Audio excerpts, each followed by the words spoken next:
Charity versus Room 2. New Age of Zeros.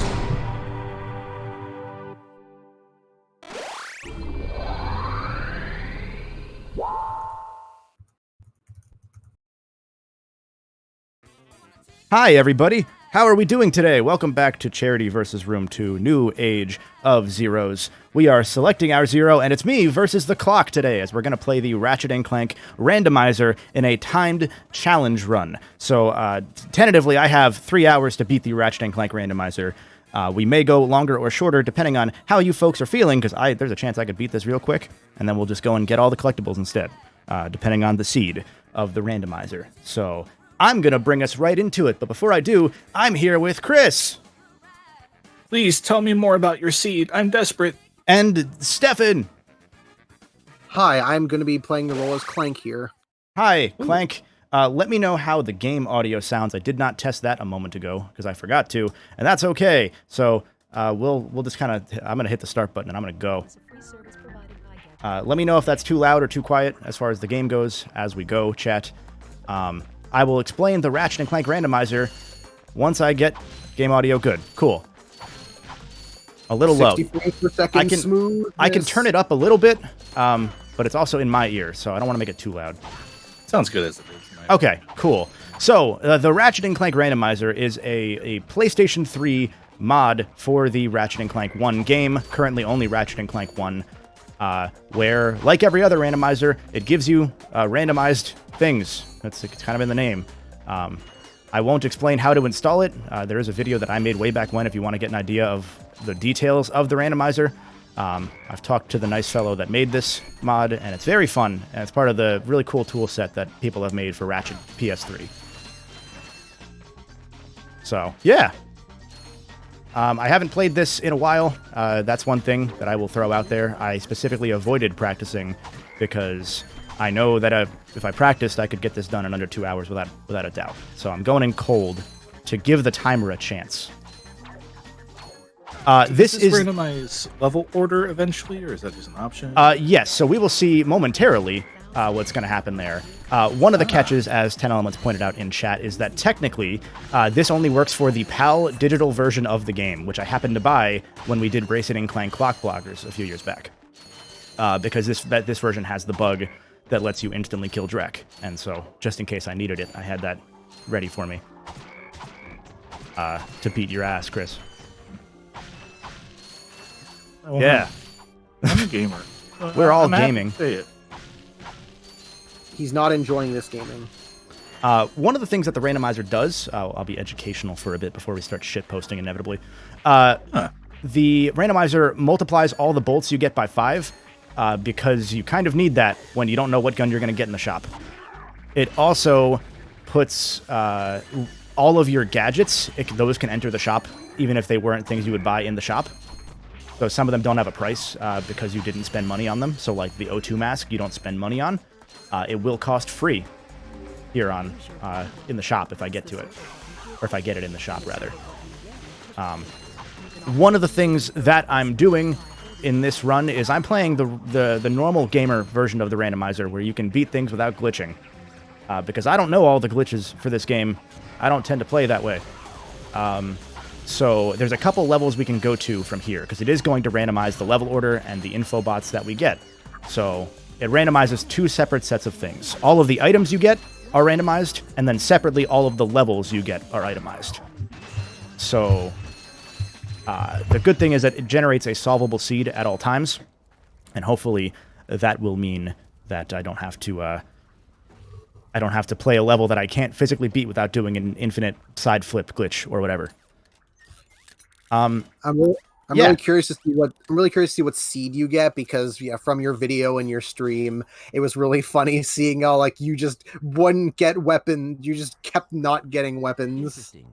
So you went like half the game without having only sticking with bomb glove. And so that specific run I did on stream.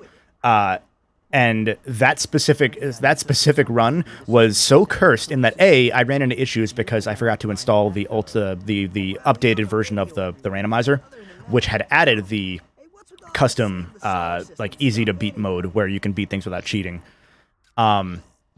And So I had to restart 4 or 5 times before I realized that. And then when I did that actual run, like you said, I didn't get a weapon for the first half of the game.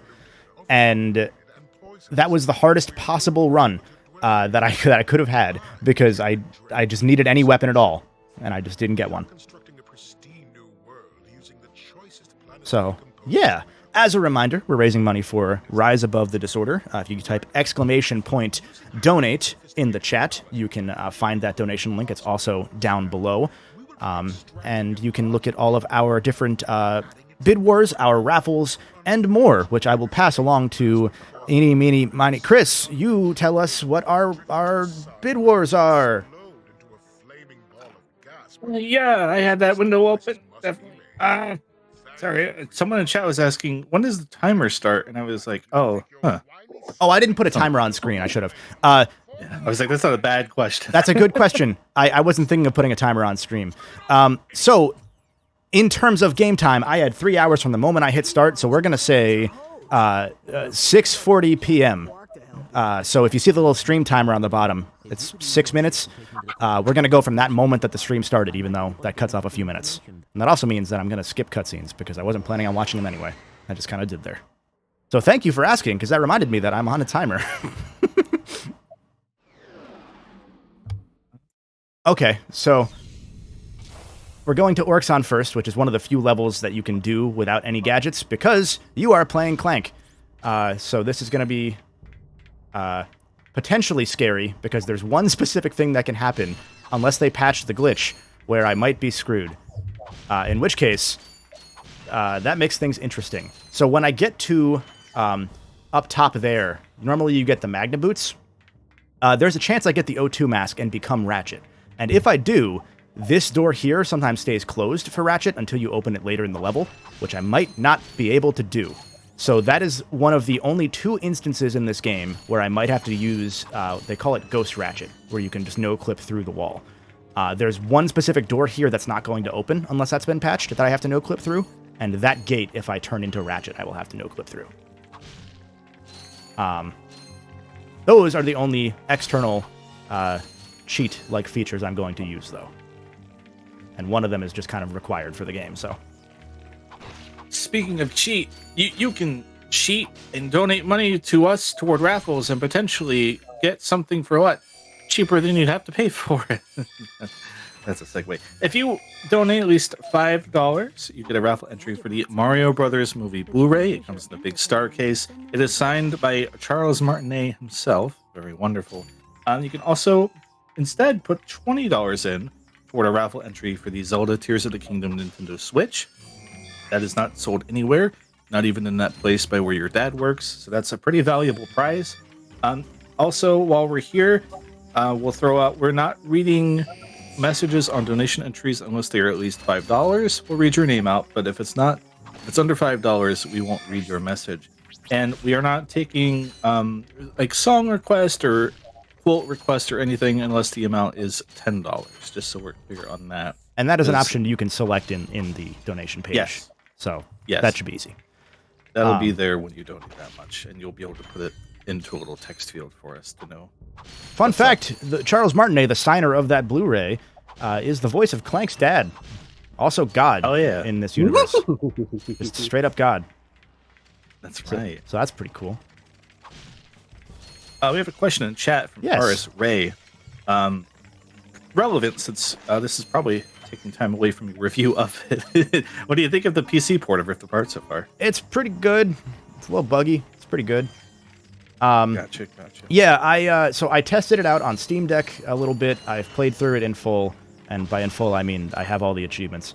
On PC, on my main computer here, I first played it via hard drive because the game had to be changed pretty significantly in terms of the back-end stuff to work on a hard drive because of the way the game loads things instantly with a solid-state drive. But I ran into some collision issues here and there. On Steam Deck, part of the level didn't load a couple times for me, so I had to reload my save, and that was fine, because you just load back to where you were. But otherwise, I think it's pretty good, and I think it's a good time. I think that in a week or two, when it's patched more, it will be even better. Yeah. There we go. I'm going to update on some Bid Wars so far. We have a donation in. I will read it very shortly. But just real quick.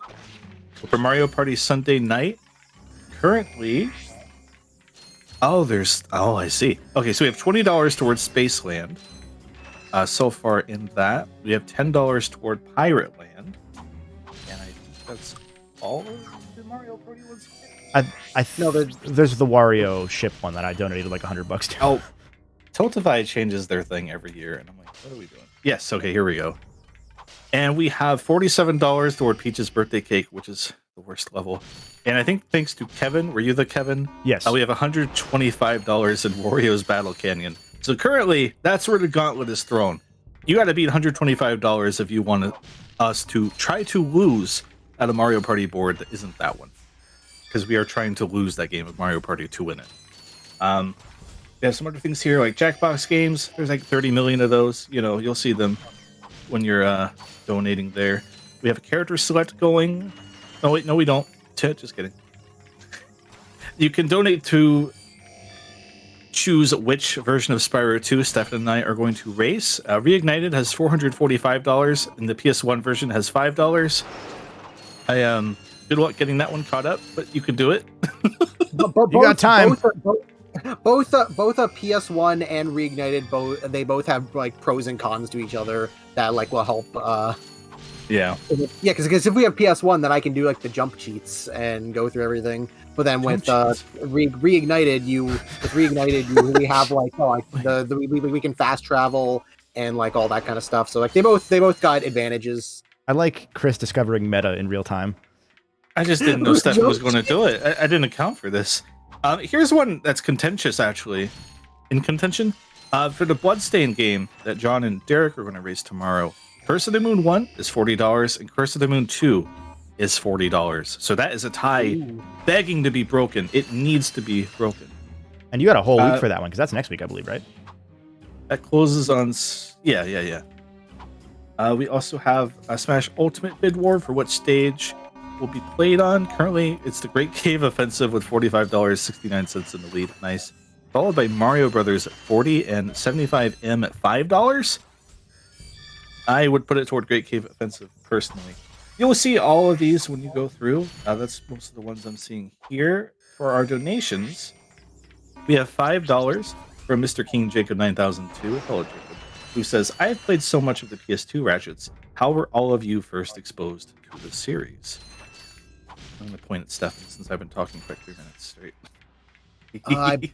I believe the first I experienced with Ratchet was I played Size Matters on my cousin's PSP, and then he also got shortly afterwards Tools of Destruction on his PS3.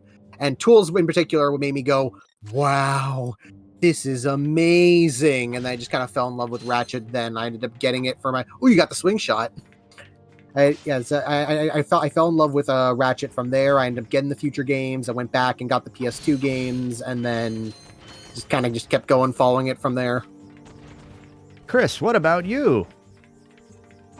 For me, I had to get over my rapid Spyro fanboyism because I held Ratchet in contempt for a while. It felt like the child my parents decided to love more than me at a point because Spyro can't hold a gun. So I didn't play these games until like 2016. And I think at some point, I don't know what even urged me to do it other than the fact that I was covering PlayStation games on my YouTube channel. And I found the HD collection somewhere cheap. And I was like, I guess I'll just see what the fucking buzz is about with these things. So I just went through and played them pretty much all in order, except for 3. I didn't finish 3. But yeah, I started with Ratchet 1, went to 2, played some of 3, went to the PS3 games, right? This was all right before the 2016 game came out. The infamous, notorious, worst game in existence 2016 game. So, yeah, obligation got me to Ratchet, I guess. And then we became friends. Now And you've that's seen how I more of met this you. series than you ever wanted to. I'm fading a little. No, wait, how am I fading? No, I was going to tell you after you finished. Your noise gate is a little bit strong right now. No. So if you bump it just a tiny bit, you should be fine.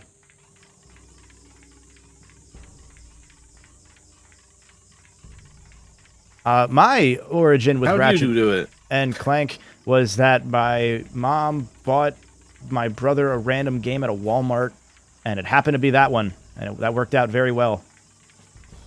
That's it. That's the whole origin. I saw that game, and I was like, oh, this looks cool. And I was like 5, and that changed it all. That's my origin story. Clank's to a robot. respond. It's pretty cool. Someone's revving a motorcycle, so I'm just muting around them. So here's the door that I might have to just skip through, because this door does not seem to trigger unless they patched it. They did not. Cool. Okay. So let me open up the program. So the way this game works is pretty cool.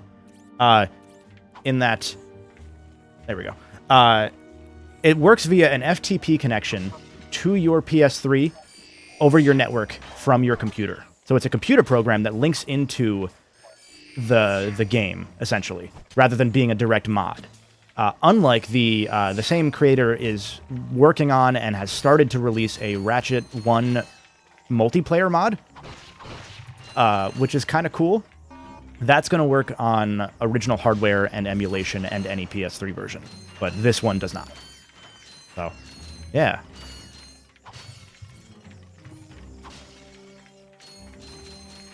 Santiago 7 said in chat, so I went from a silver bolt to a golden bolt at 5. Well, so the collectibles in this game, I will always say it legally, are gold bolts.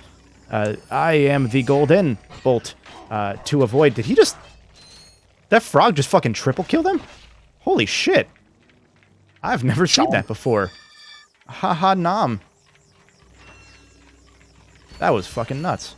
Get out of here. Nope, nope, nope, nope, nope. There we go. But yeah, I probably don't have to say that anymore, because Insomniac knows me, so thankfully I don't think I have to worry about getting sued by them, but by Sony, just in case. It'd be weird if they sued you after giving you 3 copies of their games to review. Yeah. For that. Yeah. That'd be a little awkward, I think. But I'm not going to count it out, just in case. Also, yeah, we're playing Pikmin 4 early, everybody. Oh, this is why Ted wasn't sure about it. Okay. When did Pikmin come out? I can see his frustrations. Huh? When did Pikmin come out? 03? 01. Yeah, 01. Oh, we're going to say that came out in 03, because then this did it first. Yeah, this came... Yeah, it you turns can't out prove it. Ratchet came out before Pikmin. You can't prove it. Okay, so as you can see, I have a lot of bolts. I saw someone in chat had asked the question, and I had mentioned a little bit ago, that every bolt is multiplied by 5 in this mode, so you can afford the things in case the Rhino shows up in the shop. Because you do need that, otherwise you'd get paywalled to death. Clank's watching some hardcore shit right now. Not let Ratchet see this one. the Better Call Saul edit.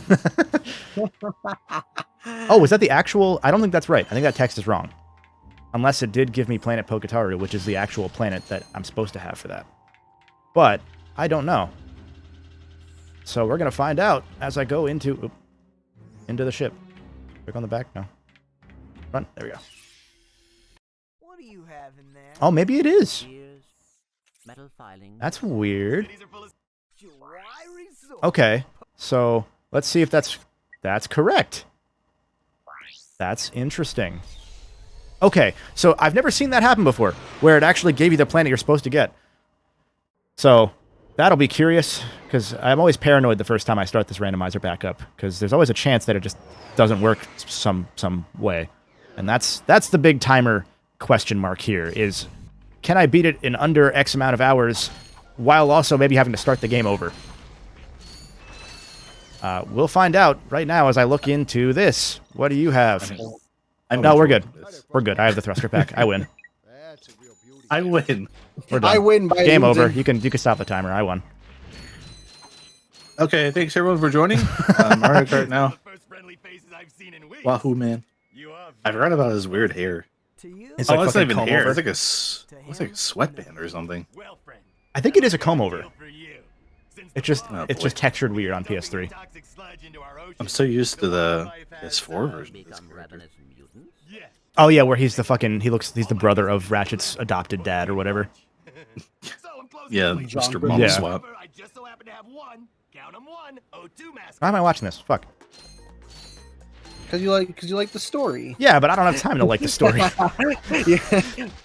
Because you're like, I don't need the time. I can do it. Oh, I can wait. enjoy the story and Oh, this is gonna suck. I just thought about it. I don't have a gun that's gonna fight these guys well on the boat. oh yeah, I remember you mentioning that doing this level with just the bomb glove is a nightmare. I've had to do most of this game in ways that I never expected when I first played it. All right, the timer's back on, boys. Oh, fuck. Okay, so there's a place I can go that should make it okay. And it's right... No. No. I can usually get onto the... Okay. This is gonna be...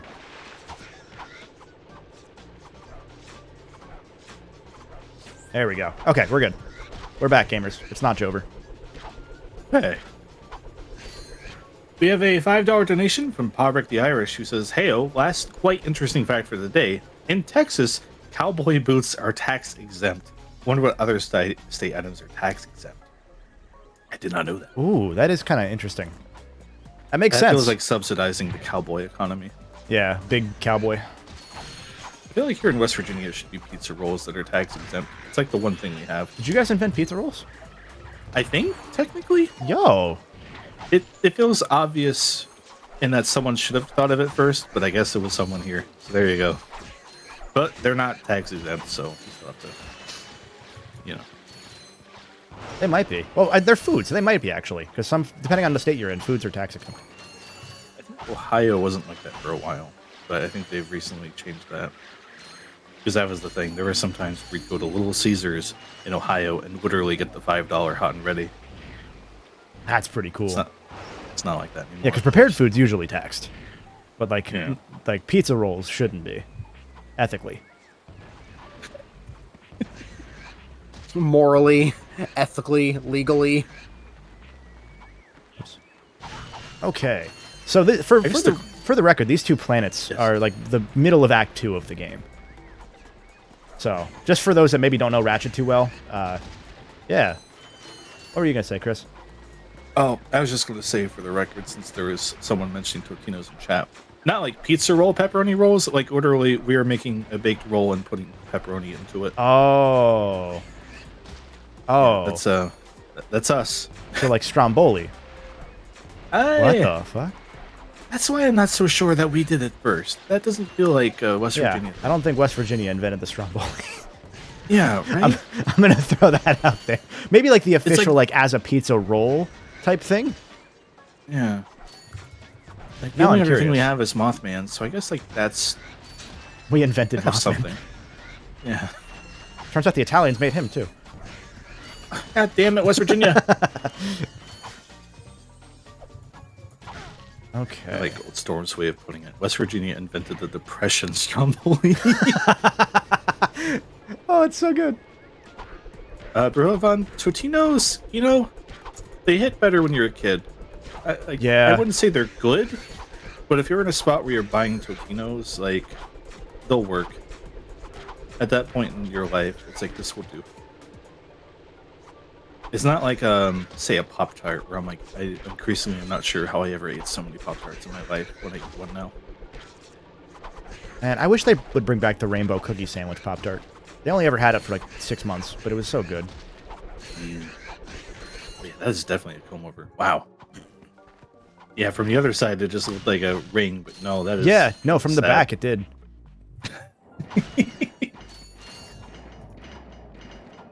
Okay, so I'm curious what they're gonna give us when we do the shop guy from Al's brother, the hover pack guy, like the thruster pack. Sorry, the thing I already have, because I'm not sure what he's gonna sell me now. But it might be the O2 mask, which would mean we're gonna go back to the level we were just at, but with Ratchet. Maybe. We'll see. We also have a $5.55 donation from Anonymous with no message. Thank you. Thank you. Big fan, still. So with those two, we have broken past $1,200. Hey. $1,206.24. Thank you, everyone. Yeah, thank you. A reminder, by the end of the day, we managed to raise $1,500. We will have live cam mac and cheese made by somebody. Maybe Sabrina, maybe me. Who knows? But you have live cam mac and cheese to look forward to. No, You know you want that. I'm not promising the mukbang, but that feels like the closest you're ever going to get to the charity room mukbang. Oh God, I don't have any guns. I that guy just standing there 1 foot off of it, like, yeah, you handle this guy, you got this. It. Hey, moral support. Hey, forget about it. Walk in here. See, I don't like these enemies because they have a weird hitbox sometimes. So I try to avoid fighting them where I can. Did he just despawn? I hope he despawned. I don't want him to be visible. Just gave up.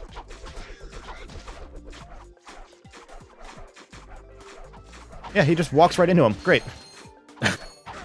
He's really confident in you. I think that's kind of the main takeaway here. This has the this kind of has the old Spyro level effect where I'm watching this and like, man, you're already kind of at the end of the stage. I forget how short these are. Yeah, no, these levels are real short once you know what you're doing. Like most levels are like in the entire Ratchet series, early on at least, not anymore. They're like 15-minute levels, 20-minute levels. Yeah. But obviously, if you die, checkpoints don't exist in these games for a while. It's early There's, for right. real gamers. There's also a lot. There's also a lot of stages in this game, isn't there? 18. Yeah. Yeah, and it was weird because I think like Rift Apart only had like 9, I think, worlds. Yeah, they had 9, and each one was like about an hour. Yeah, because that was like a weird thing of being like oh, like the game like it felt like a lot shorter than I expected, but it was simultaneously pretty long and also pretty short. I think it's just because there's not that many stages, but they are pretty big. It is the longest Ratchet and Clank game in terms of pure length. If you skip cutscenes, it's not. But okay, so from the guy who's supposed to sell me my thruster pack, I got the O2 mask, which I'm supposed to get from right here. So Great. all right. Oh, but wait, I can't do this though because I don't have the pilot's helmet. That's right. That's why I didn't. Okay, so we're going back to Orxon. You need a pilot's helmet. Yeah, you needed a helmet to fly Amazing. in this game.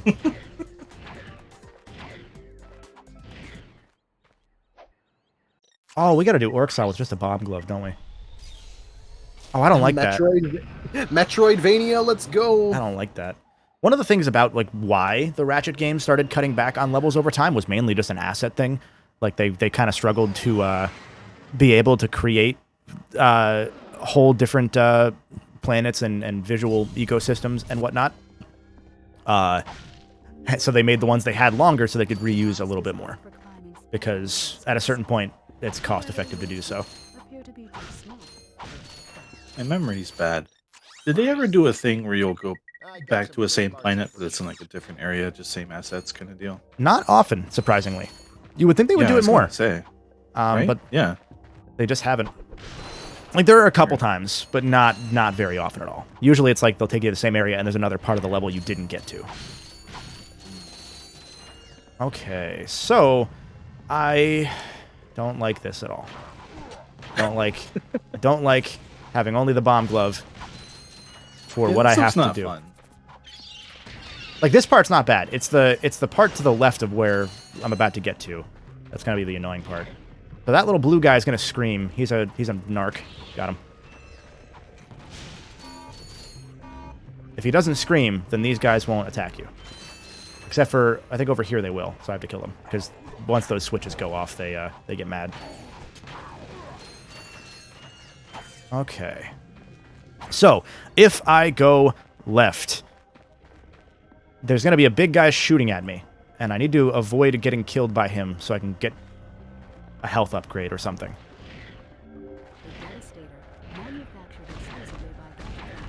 Ah, fuck. Okay. What's interesting is, so when I was testing, when we were streaming Streets of Rage a moment ago, like an hour ago, I got a pop-up for the same thing where it said, hey, you should use the Devastator. I've never seen either of those pop-ups before, specifically today. So that's kind of fun. I don't need your money. Your money's worthless to me. Come here, you. It must be nice to be able to, at least in a small way, see new things in a game you've played over and over and over. Yeah, no, it's honestly, it happens enough in these games that I'm like, man, how much shit just doesn't trigger? Or how much shit was I just stupid to? There we go. Fuck. Not ideal. Not ideal. Okay. Cool. All right, I got 3 health. I need to get across that. Okay.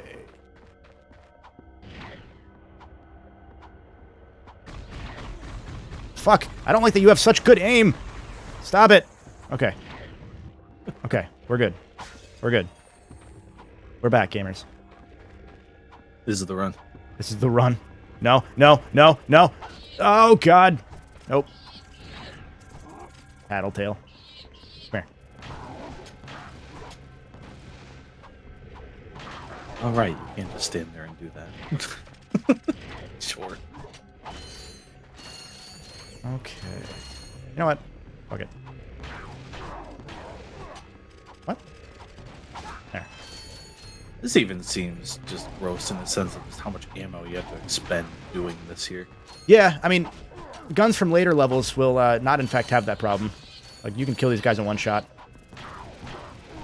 But, not right now. Not with the fucking bomb glove. Why? There we go.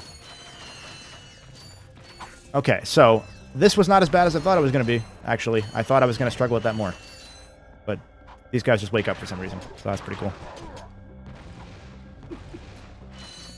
Okay. So one of the cool things about Ratchet 1 that makes this randomizer possible is specifically that this game kind of has like that light Metroidvania element to it, where this planet specifically you come back to with like as Ratchet once you get the helmet.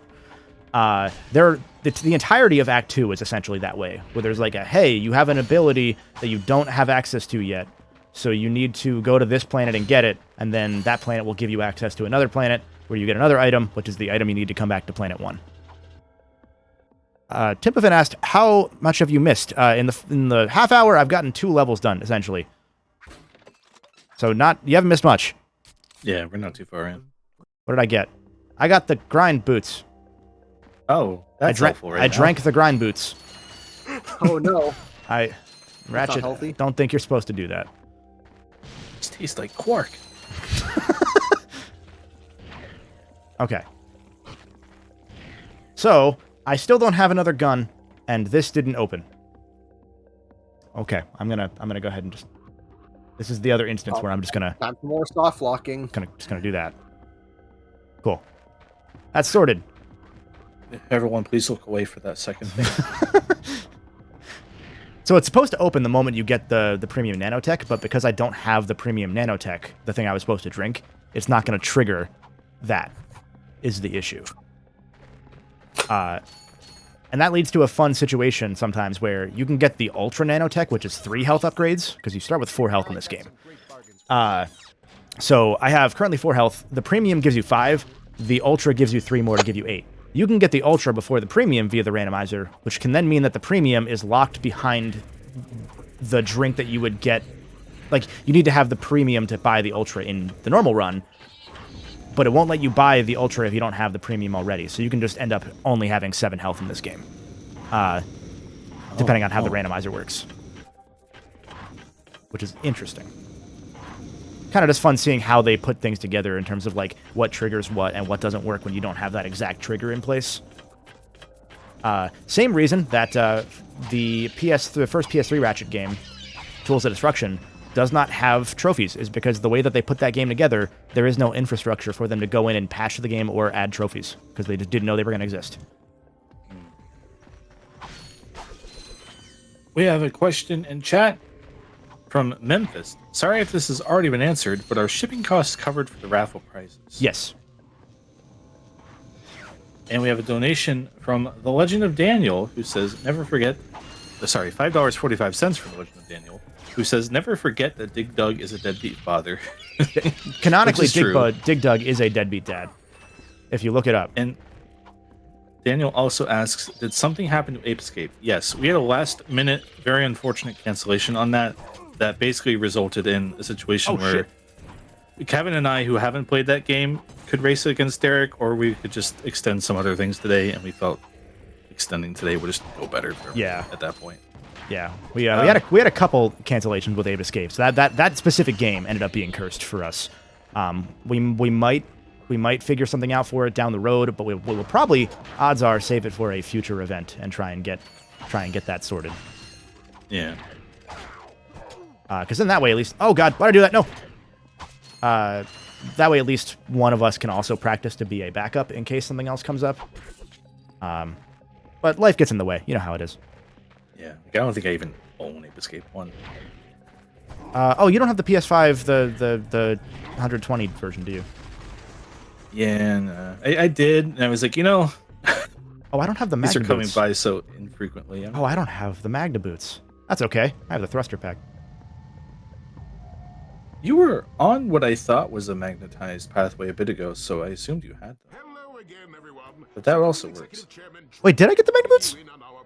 You were walking on one of those gravity defying. Yeah, pathways. wait, hold on. When did I get them?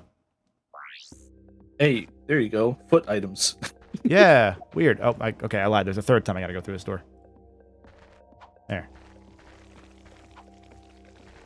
Maybe, so there are a couple instances where this game will add a thing into the game, assuming you have them. So, like, if you go into the second to last level, the Drex Fleet level, and you don't have the O2 mask, it won't check to see if you need it or not, because it assumes you have it because you got to that level. Oh, did I buy them in the shop? I did. I bought them on Poketaru. I just didn't think about it because they're free. I got Ultanis, the Ratchet only level, which is usually the one you start with, actually. So that kind of works out. This level has 5 different paths that you can go on, so it's my favorite level to start on for the randomizer. This was a level that I actually didn't like when in the original game, because I didn't like how Ratchet controlled without Clank. But now it's actually one of my favorite levels as far as the randomizer goes, because it's so unique. Like, it's a cool skill challenge, and like you get to see what you get. I got the chicken gun. They don't have a. That's what? Huh. Okay. I mean, sure. Oh, wait. What? Is that? Kevin, I've never seen that before. what did you do? So I bought the premium nanotech, and now I have 8 health somehow. Okay. Thanks, chicken. Oh my God, you can. Wait, Kevin, hold on. All right, hear me out. Oh, yeah, look at the health. Yeah. Can I? Am I buying Oh, no. infinite health? There's no way. Hold on. Yeah. I think the game. Hold on. I think I know what happened. No, I don't know what happened. I think I have infinite health. Let me go stand by this TNT real quick. I was trying to damage myself. I don't. All right, well, stop the timer. I've never seen that before. Stop the count. Okay, you hit me. Make me feel something, anything. Hit me again. Oh, this is not cool. Okay, no, okay. So I think I have 11 health. I think is You what went happened. past what it can display. Is that what's happening? Yes. So I'm not going to buy any more health. I had to see if that's what it was, but I bought the premium nanotech twice because I hit the buy button and it didn't go away. So then when I bought it twice, that would have given me 10 health, and then I bought it one more time, so I think I have 13 health. Oh boy. So Infinite Pumpkin. so that's shout I'm out to curious now. Chester's Chicken, I guess. Yeah, first off, shout out to Chester's Chicken, first of all. Another sponsor for our stream. Thank you, Chester's Chicken. Legally, that's a lie. I'm curious if you dip under the amount of health it'll display or something like the usual health, will you then be able to restore back up, or you're just currently overlooping that number? So I'm not going to try any further, because if I get to negative health and soft lock myself, I'm going to be scared. Right. So if we beat this early, I will try and buy infinite health and see what happens. Yeah. I don't know I guess how I was I would curious, test that, if though. you dipped at 3 points, if you'd be able to go back up to where you previously were, right? That's Yeah, right. yeah. Because I'm assuming that the max health would probably be, ostensibly, as far as the way that they store it, it would probably be in some increment of 255. Right. I would assume. I would have assumed it would have stopped at 8, but then it didn't. So who knows? Oh, we have a $5 donation from Memphis, who says, happy to be back again this year, donating to a worthy cause. Thank you. Thank you, Memphis. Thank you so much. Sorry, I was deciding whether I wanted to just take damage or not. Because I could just do that. Wait, actually, wait, hold on. Does it kill me if I do this? Oh, it knocks you off the map. That's right. Okay, whoa. Huh. Why are you there? Okay, well, now I know. They were ready for you. And Memphis put $5 toward Curse of the Moon 1. So that tie may be broken. Let me refresh and check. Yes, okay, so for the Bloodstained race, for the choice between Curse of the Moon 1 and Curse of the Moon 2, Curse of the Moon 1 is at 45, and Curse of the Moon 2 is at 40. So if you want to see that get tied back up again, here's your sign, I guess. So I'm trying to take damage here, because I want to see if I'm correct that I have 13. I think I have 11. I think it gave me 11, because I took 4 damage, and it went down 1. Man, you just get to have that now, huh? Yo, it's Jerry Seinfeld's voice guy. Hey, how old are you? What high school do you go to, kid? He looks like Doc Brown. Chris, that's a deep cut. Holy shit. Jerry Seinfeld dates very below his age. It's not my fault he made the decisions he made. Octovator, all of the games that are on the bid wars are all of the I put all of the Jackbox games there, so there isn't really, you can't really donate to, there isn't anything to donate to add, so you just, I managed to put them all on there, so yeah, there's if not. There somehow is, no thank you. Oops. Just to keep it simple. Man. Wow, was that Jerry Seinfeld GF reference? Yo, Jerry Seinfeld GX. It's my favorite Yu-Gi-Oh expansion. Game on! Yeah, you game on! What were GFs called in Final Fantasy VIII? Is that a relevant reference? Guardian functions? No. I have no fucking shit out here. I have no clue. We should play Jerry Seinfeld Wheelie Breakers on the Wii. There's a Yu-Gi-Oh cart game. That's a deep cut. That's a thing that exists that I found out about a while back. Didn't want to find out about it, but I did. Yeah. What was it you said the Wii remote could do in that game? It can save your deck because you have to race. So for those that don't know, the Wii remote can save data to the controller. Usually used for Mii's, but also used in some games. Very few. And one of them was Yu-Gi-Oh! 5D's Wheelie Breakers, where it saves your deck because I guess you're playing Yu-Gi-Oh! While on motorcycles. Yeah, I guess. maybe.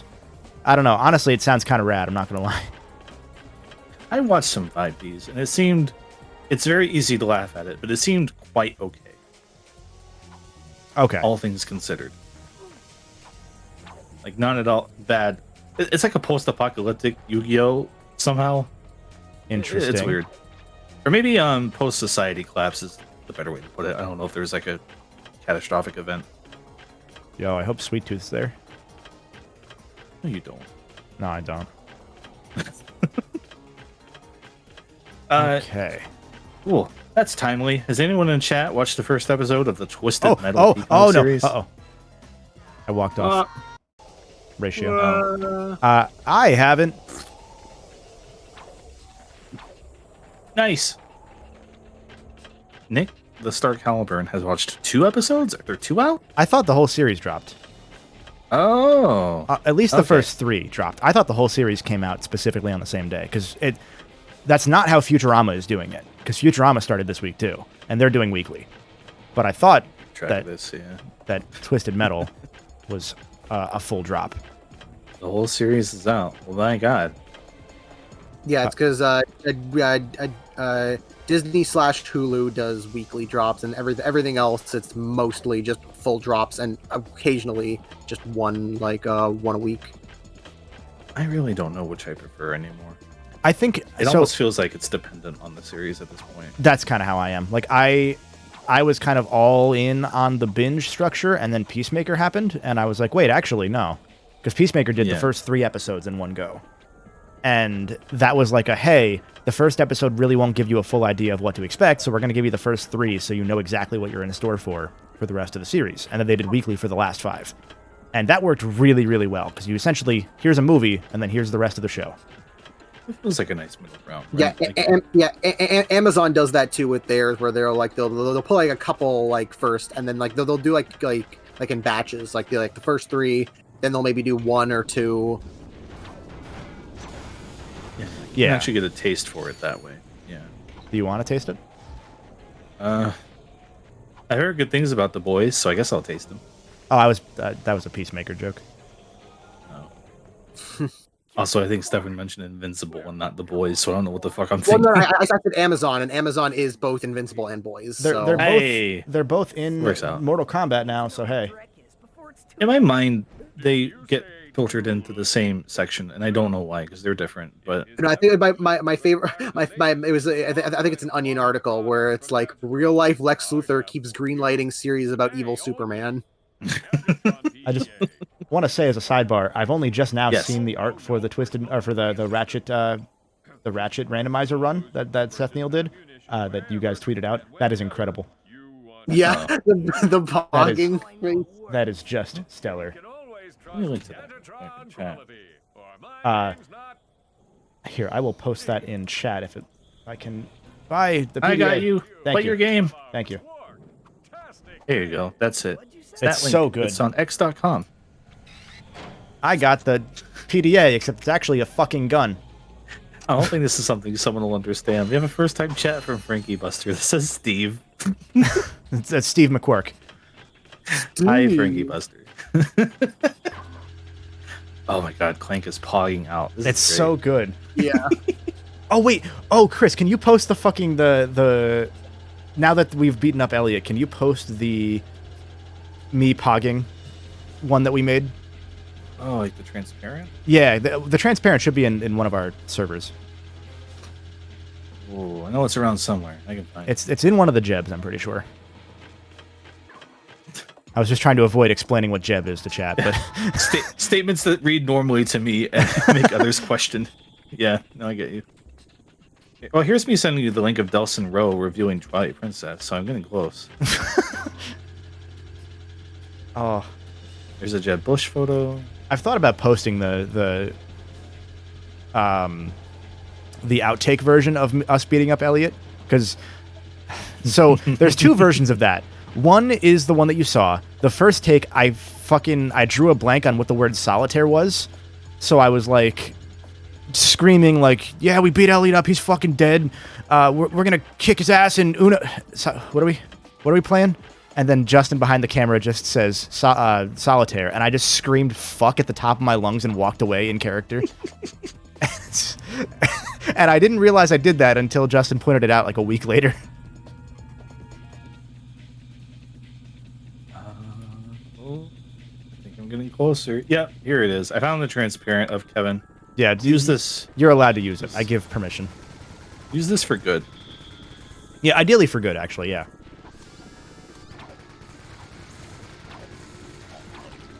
You need the Snyder cut. God, I'll make it in fucking 21:9 aspect ratio. 2 dead pixels on screen the entire time. Add film grain.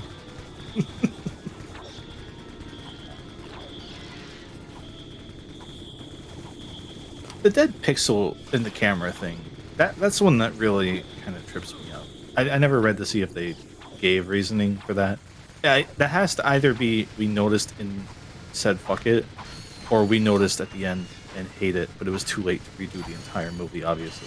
I want to know which one it is. I want directors to be funny and just see something bad and be like, no, keep that in. That feels like the film equivalent of like mispronouncing a word in a YouTube video. Yeah, they'll comment on it. It's fine. It's engagement. Oh boy. It does happen sometimes when like actors are just like they don't care and they mispronounce things and they're just like just keep it. It's funny. Mostly just because like they don't feel like bothering to explain to the actor like, no, you're saying it wrong. Yeah. Like, they don't care. We don't care. Let's just go. We're tired. Okay. Now, I forget if the fourth path here gives you something or if it's just a gold bolt. Like, I'm drawing a blank, because there's a number of paths on... Oh, God! What the fuck? Whoa. There's a number of paths on this game. On this level, rather. And I don't fully remember if the final one that you unlock by unlocking all of the other ones... I think it's just a gold bolt, so I'm not going to do it. I got the chicken gun, but it's the metal... it's the metal detector! Oh, that seems pretty useful, actually. Yeah, That the is game incredibly breaker. useful, because they give you so much money. Here, I'll show you. Maybe. Can I? Yeah, the game breaker. So in the randomizer, so in the regular game, the metal detector is not super useful. Like, it's okay, but it's not super useful. And this one, it is absurdly useful because it gives you like 40,000 bolts per. But currently, nothing is nearby, so we're gonna move on to the bomb factory, where I still only have... I have the blaster, I think, so I'm good. The only thing that I actively dislike doing in a randomizer run for this game is doing this level with only the bomb glove, because you specifically cannot hit this one enemy that you need to hit to progress very early in the level, and you can only hit him once or twice per cycle, and you have to aim with your wrench in first person to hit him, and do it like 12 times. And it's not fun. Double tap the R1 button to activate. What do I... Oh. Oh. Okay. I have the drone strike. Let's go. Oh, let me be clear. That's not what I meant to do. I meant to pull out my metal detector still. What's interesting is that usually it tells you a little bit when you're closer to a metal detector spot. Like, usually there'll be one something somewhere by now. But I forget where the spots are on this map for it, but whatever. I would like the extra money.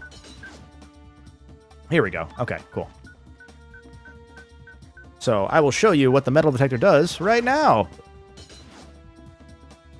Ow. Here. So, it just tells you where money is, and you get a lot of money. That's it. Oh, yeah, right. That's the thing for the glitch, Give me money. I think. I want money. No, that's the, sorry, that's the... That's the vacuum thing, right? Not the vacuum thing, the taunter. So you put that under boxes, and then it destroys boxes, and you win. You can tell it's been a while since I played this out, can't you? Oh, sheesh. So I had As a reminder, 20,000. as we hit the 1 hour mark here, we are raising money for Rise Above the Disorder, a group that helps link people to local therapists in their area and their network.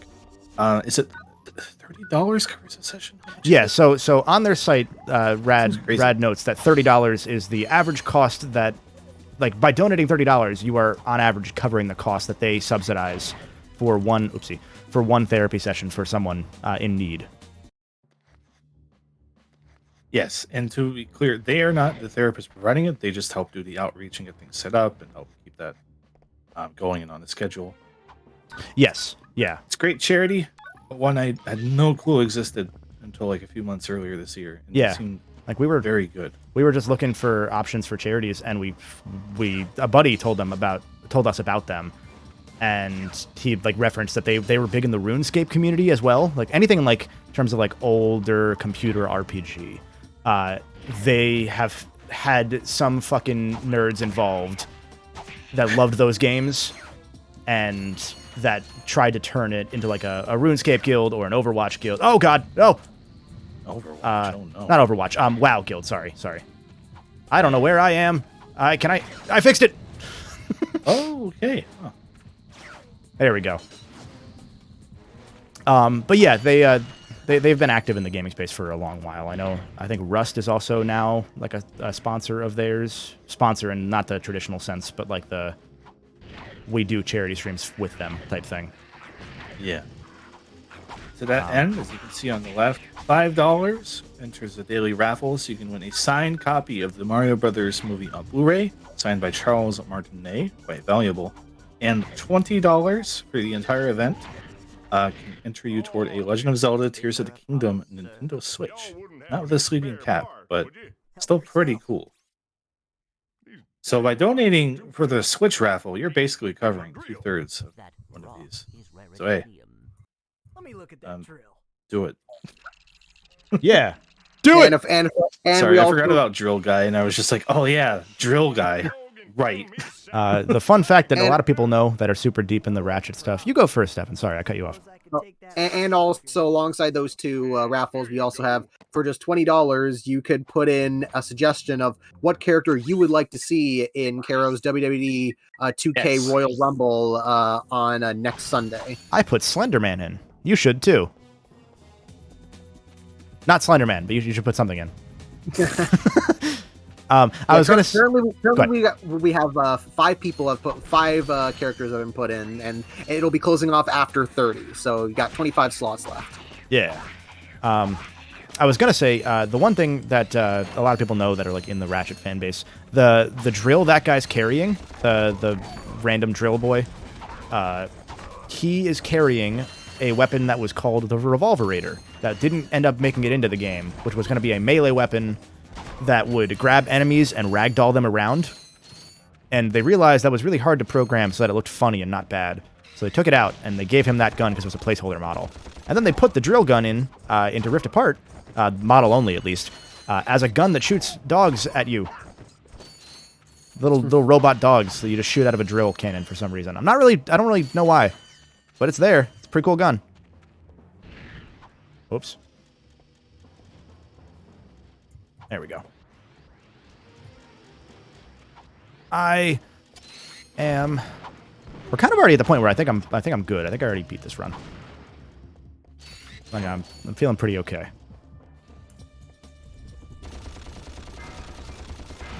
You need a devastator to take out See, that's the pop-up. I've never seen that pop-up before. In part because I would always use the Devastator, but even on my other randomizer runs, I've never seen that before. Yeah, weird. You I guess need as the Devastator to do that. Nope. a bit of light reference for not those unfamiliar or for those it's been a while. How many total levels are there? That you're 18. So there and you're through 4? are 4 of them-ish, give or take. Yeah, give or take the objectives in them. Yeah. Okay, A lot of them, that's like, pretty good. once we get to a point, it's just kind of like the game plays itself. Yeah. And honestly, we're kind of close to that point now, because I have most of the power-ups I would need to beat the game. Like, if we get to Velden 2 at any point, I've won. I could beat the game right then and there. So the moment you see Velden 2, or rather, you see Velden, I guess, know that the run is effectively over, and if I keep playing, it is to show other levels and go for, like, 100% type thing. Just for fun.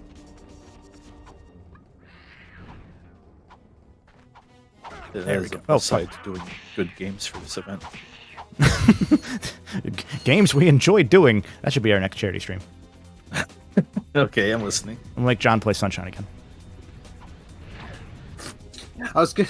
It'd be like really hard to do, but I always thought just the funny idea of just like nobody knows what game they're playing until the event.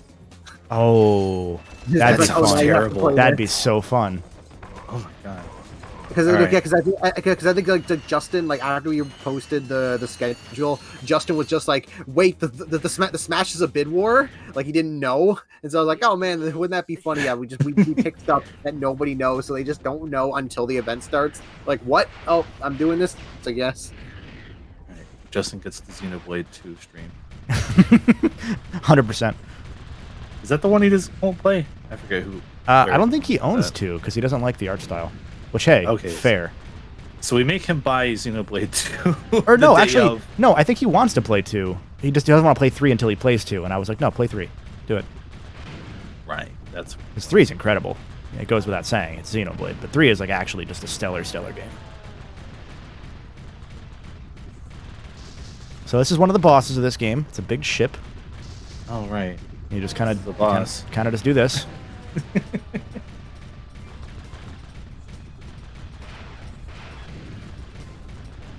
Hope your day's going well.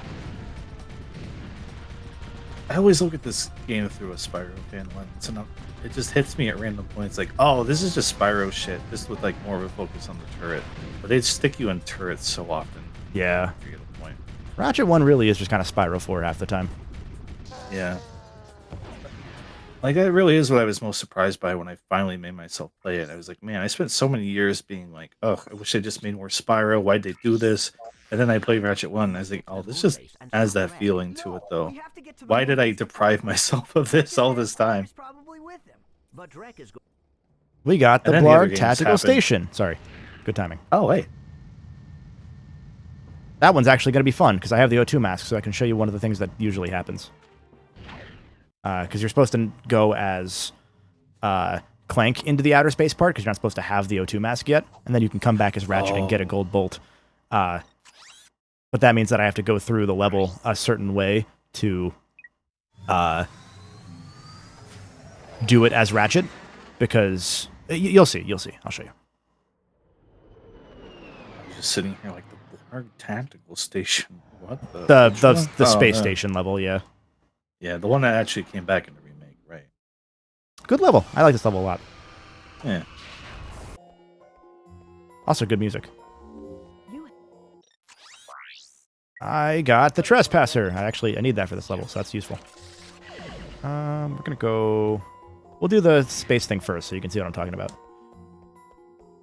I hope you like puzzles. I love puzzles. I do them all the time just for fun, always. I've done it. You don't have a skip puzzle button. Not in this game. They added that in Crack in Time. Do you have them memorized at this No. point? I mean, I can do them pretty quick. Okay, so now that so this is supposed to be a level you play as Clank, and you go all the way through, and it's kind of fun. But because I'm Ratchet, it assumes this part's already done. So I can go here and get the item that I haven't yet gotten.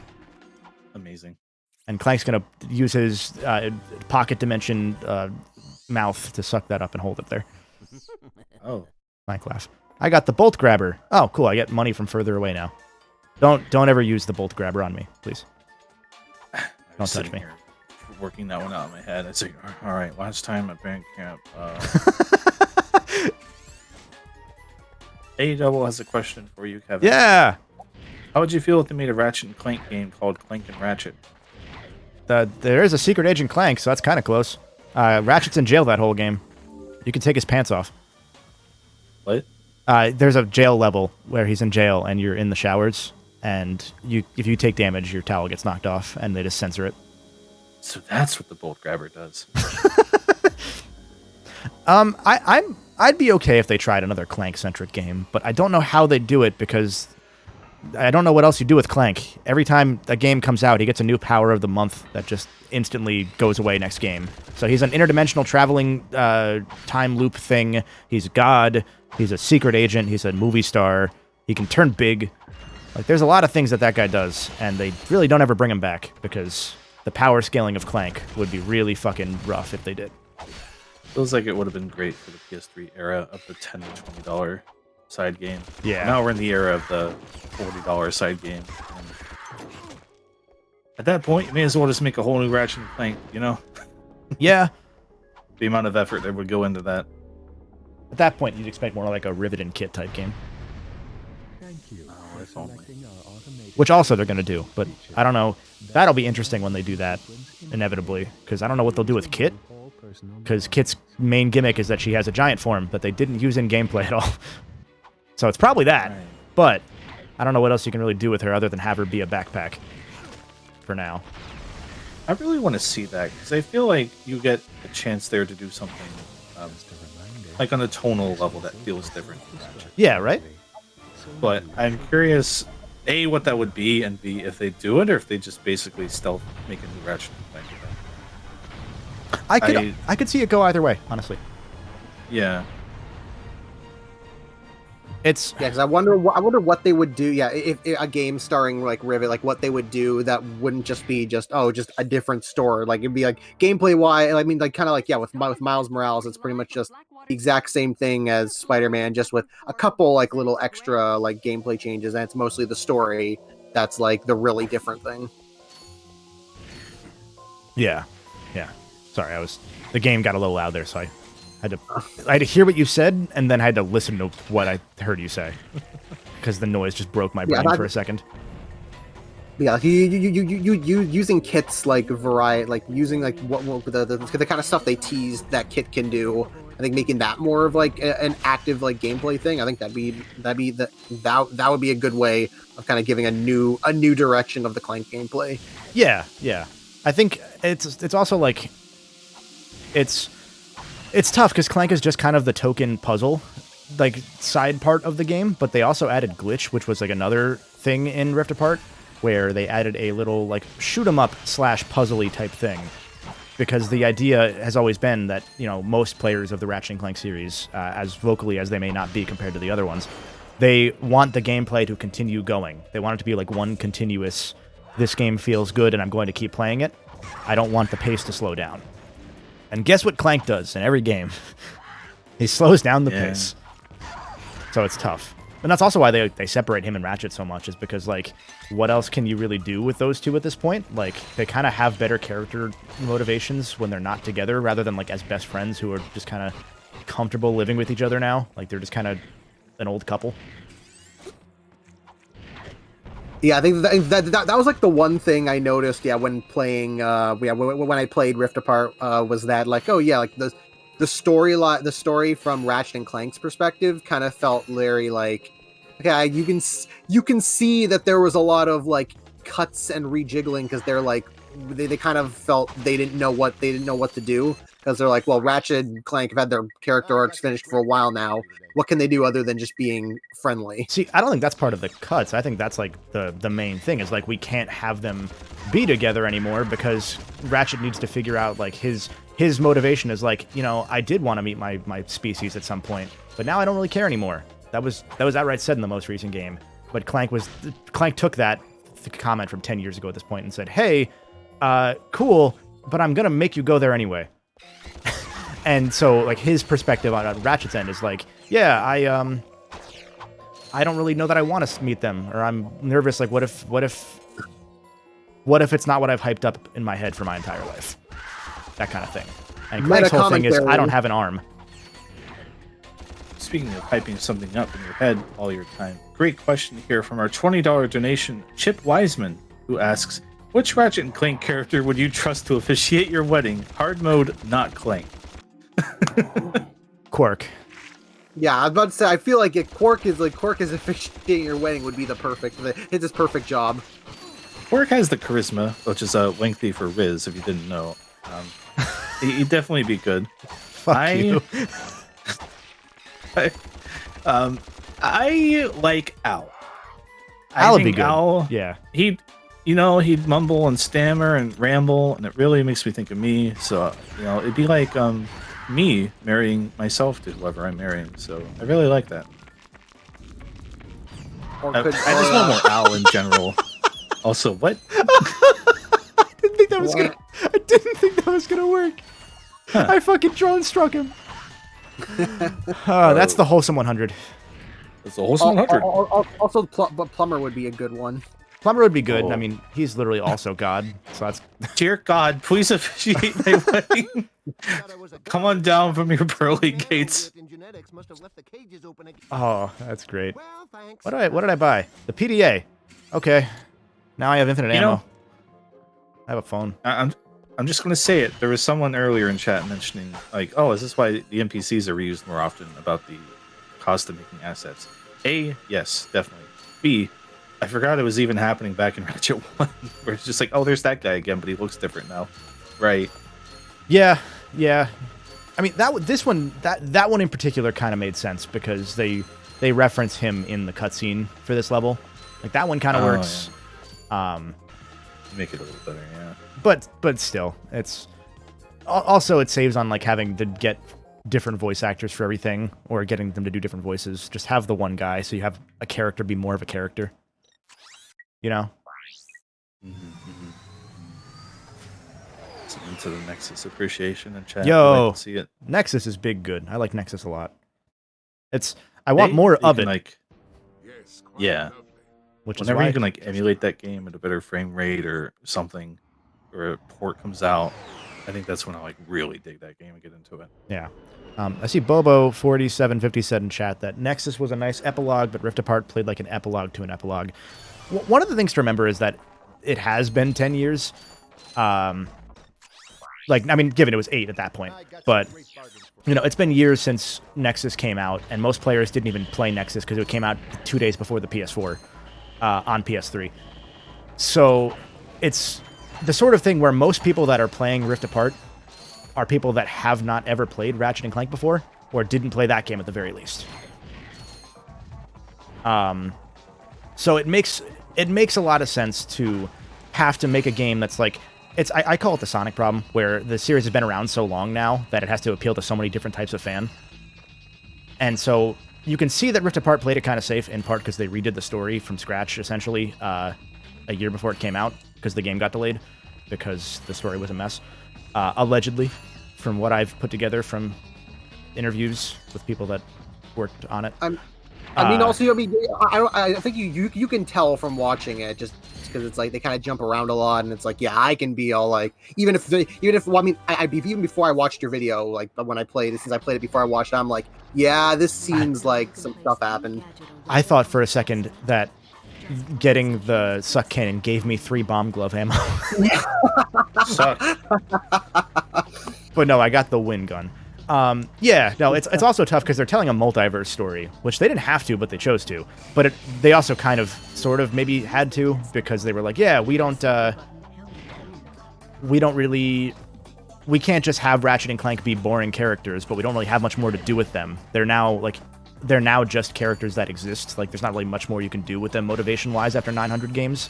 So you need to create a new Ratchet. And one of the ideas that had inspired that decision to make a new Ratchet was also, we can tell Ratchet's origin story again, but differently, and do it in like a way that's like more in line with how we would want to do it today, while having Ratchet guide them through that process. And also, most of the people, or a lot of the people that worked on that game have daughters, and they were like, yo, what if we made a game that wasn't just for boys? That'd be kind of cool. So, Girl Ratchet. Gross. That's unacceptable. I think it felt like one thing, like, obviously I have no idea if this was the intention, but it feels like one of the early ideas for Rivet is that they wanted to kind of like do the redo of Ratchet 1 where the one where Ratchet's a dick and he learns to not be a dick. It feels like they wanted to do that and being like, oh, let's actually have, like, we actually see Rivet's development, like, actually like having her change, like, as opposed to like it being not being off screen. But I think maybe they realize, at least this is my like just all personal just belief, like there's not really anything to go by, but I feel like maybe they're like, yeah, maybe we shouldn't have the female character being unlikable considering what the ethics behind people's reactions to that are. I think so they're just they made her let's sandpaper it. They made her a little spicy. I think that's the right way to do it. They made her a bit spicy, but it's like I feels like if done in a way, they could have like made her like, oh, like they kind of like this, where like make her like this Ratchet, only we actually see like the change of her being from like like just like a straight up dick to just like actually friendly and stuff. But I think probably just they were worried that if this goes like, because they really like wanted Rivet to be like people to like Rivet, and if they did it the wrong way, it would just derail the entire thing. So they're like, let's just play it a bit, like, let's play it safer, because like they pretty much had to play it safe. I saw someone ask in the chat, speaking of borked collections, Johnny always said that the Sly collection was oh wait, hold on, Ratchet's gonna die. He died. But they never had trouble with the Sly collection. So one of the weird things about the Sly collection is, and this is not to put the SGB crew on the spot, because obviously I love them and they're good boys and they're good friends. It was always funny because no one ever complained about the Sly collection, and then they had a very cursed, glitched run of the what? Oh, I see. I got this later. They had a very cursed run of that game, and because of that, the perception of that collection changed like overnight. It's a little on the buggier side. It's what you expect for a PS3 remaster of PS2 games. There's going to be some bugs, but I have played them on PS3. I've played them on Vita multiple times each, and I never had issues. Yeah, I've never run into issues on the Sly collection. I haven't run too many issues on the Ratchet PS3 collection. It's more so just like the visual bugs. Yeah. Of being the flat shopper guy and the screens. Yeah, a lot of the stuff. So like, if I go into the shop again, you'll see it. Wait, hold on. If I go into the shop again, you'll see it. But there we go. Jack has some problem. I remember Jack. I've ran into some problems. Yeah. I'll show you when I go back into the shop. But anything that's like a 2D video is like crunched into 4.3 but stretched into 16.9. So the shop keep looks really funky, which is funny because I think in preview builds that didn't happen. It's only in the final release that like one of those bugs that happened the night before they print the discs type thing and no one caught it. Which is always interesting. In the meantime, we have a $5 donation from Josh Quinn Andrews, who says, "It feels like it's been a long time since I participated in this annual charity event. I never played Ratchet & Clank series, since I did not own a PlayStation console back in the day, and my preference was board RPGs, but I've been aware of the series' existence. Do your best raising money." Thank you, Josh Quinn. Thank you so much. We also have $5 from a special guest, Rivet, who says, "Hey there, hope you enjoyed Rift Apart." Something about that just... what are your hopes for a follow-up? Thoughts on me and Kit also... Oh, I mean Kit and I. Sorry, Kit cares a lot about grammar. Thank you. So, thoughts on Rivet and Kit, and hopes on a follow-up. So, what I'll say instead of thoughts on Rivet and Kit is another thing I remember that I really like about Kit, is that Kit existing gave Clank more character, because they had to make Clank more animated so that Kit being so robotic stood out, because she's early Clank. So they were like, Clank immediately was like yelling and he's like amped up a little bit. He's a hype beast YouTuber. And I really liked that because I appreciated like, hey, Clank's been retired for the last 12 years functionally. What if we just show that they're very comfortable now? Just one of those smaller things where they very clearly didn't intend for that to be the long-term story impact of that.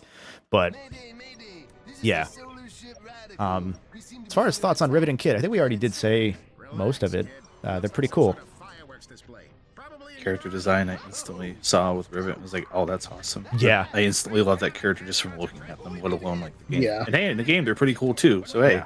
They did a really, really good job with Rivet and Kit character design wise. Like you said, as soon as the first clip of them comes out, Rivet somehow blends right into the series, which is so hard to do with a new character into a 20-year franchise.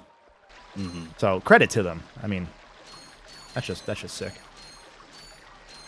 And Kit too, because they kept Kit a secret until after release. Yeah, because I didn't know about Kit until I played, and then I'm suddenly like, oh shit, Gold Clank, huh? Which is like, funny. Of course, I should have expected this, but I did not expect this. So hey, awesome. I only didn't expect it because she's made by Nefarious, which makes her Clunk, not Clank. Right. So that means that there's an alt universe Clank that exists. No, the real reason is I didn't expect them to make another Clank, because Clank is literally the son of Robot God. So, like, doing another one, given there's another dimension to do it with, but you're opening a lot of worms. That I think that they've essentially also said, yeah, we're just gonna do it, and we'll deal with it if we get there, because there's so much fucking dumb lore that they have to deal with as it is. I don't blame them for being like, you know what? What if we worry about the dimension stuff later? Like, originally Rivet was alternate dimension Ratchet, and now it's actually... Maybe it's not parallel dimension Ratchet. Maybe she's another Lombax who happens to just have Ratchet's origin story, kind of, and for parody. It kind of she feels more kind of like Blaze to me, where it's like, oh yeah, like Blaze is from an alternate dimension, and she's kind of like a parallel to Ratchet's like existence, but it's not like Rivet is literally Ratchet. It's like no, they're different. Yeah. Like Blaze isn't literally Sonic. That's a good comparison, actually. Yeah. I like that. I saw a couple... We have another... Go ahead.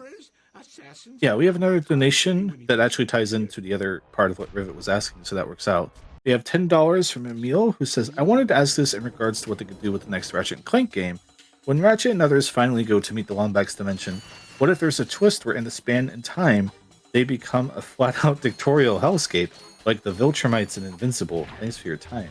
Thank you, Emil. That I think that was, I forget if that was the same. I think that might be the same person who made that exact thought. Like last year they made that donation about like, oh yeah, like the Ratchet, which I remember even last time I kind of like disagreed with, because it's like, oh, I don't like the idea of just, oh, we finally found out the Lombaxes and they're all a bunch of dickheads, because it's like that plot point's been done to death, and two is just like, oh, they kind of already did that with what's his face from Crack in Time.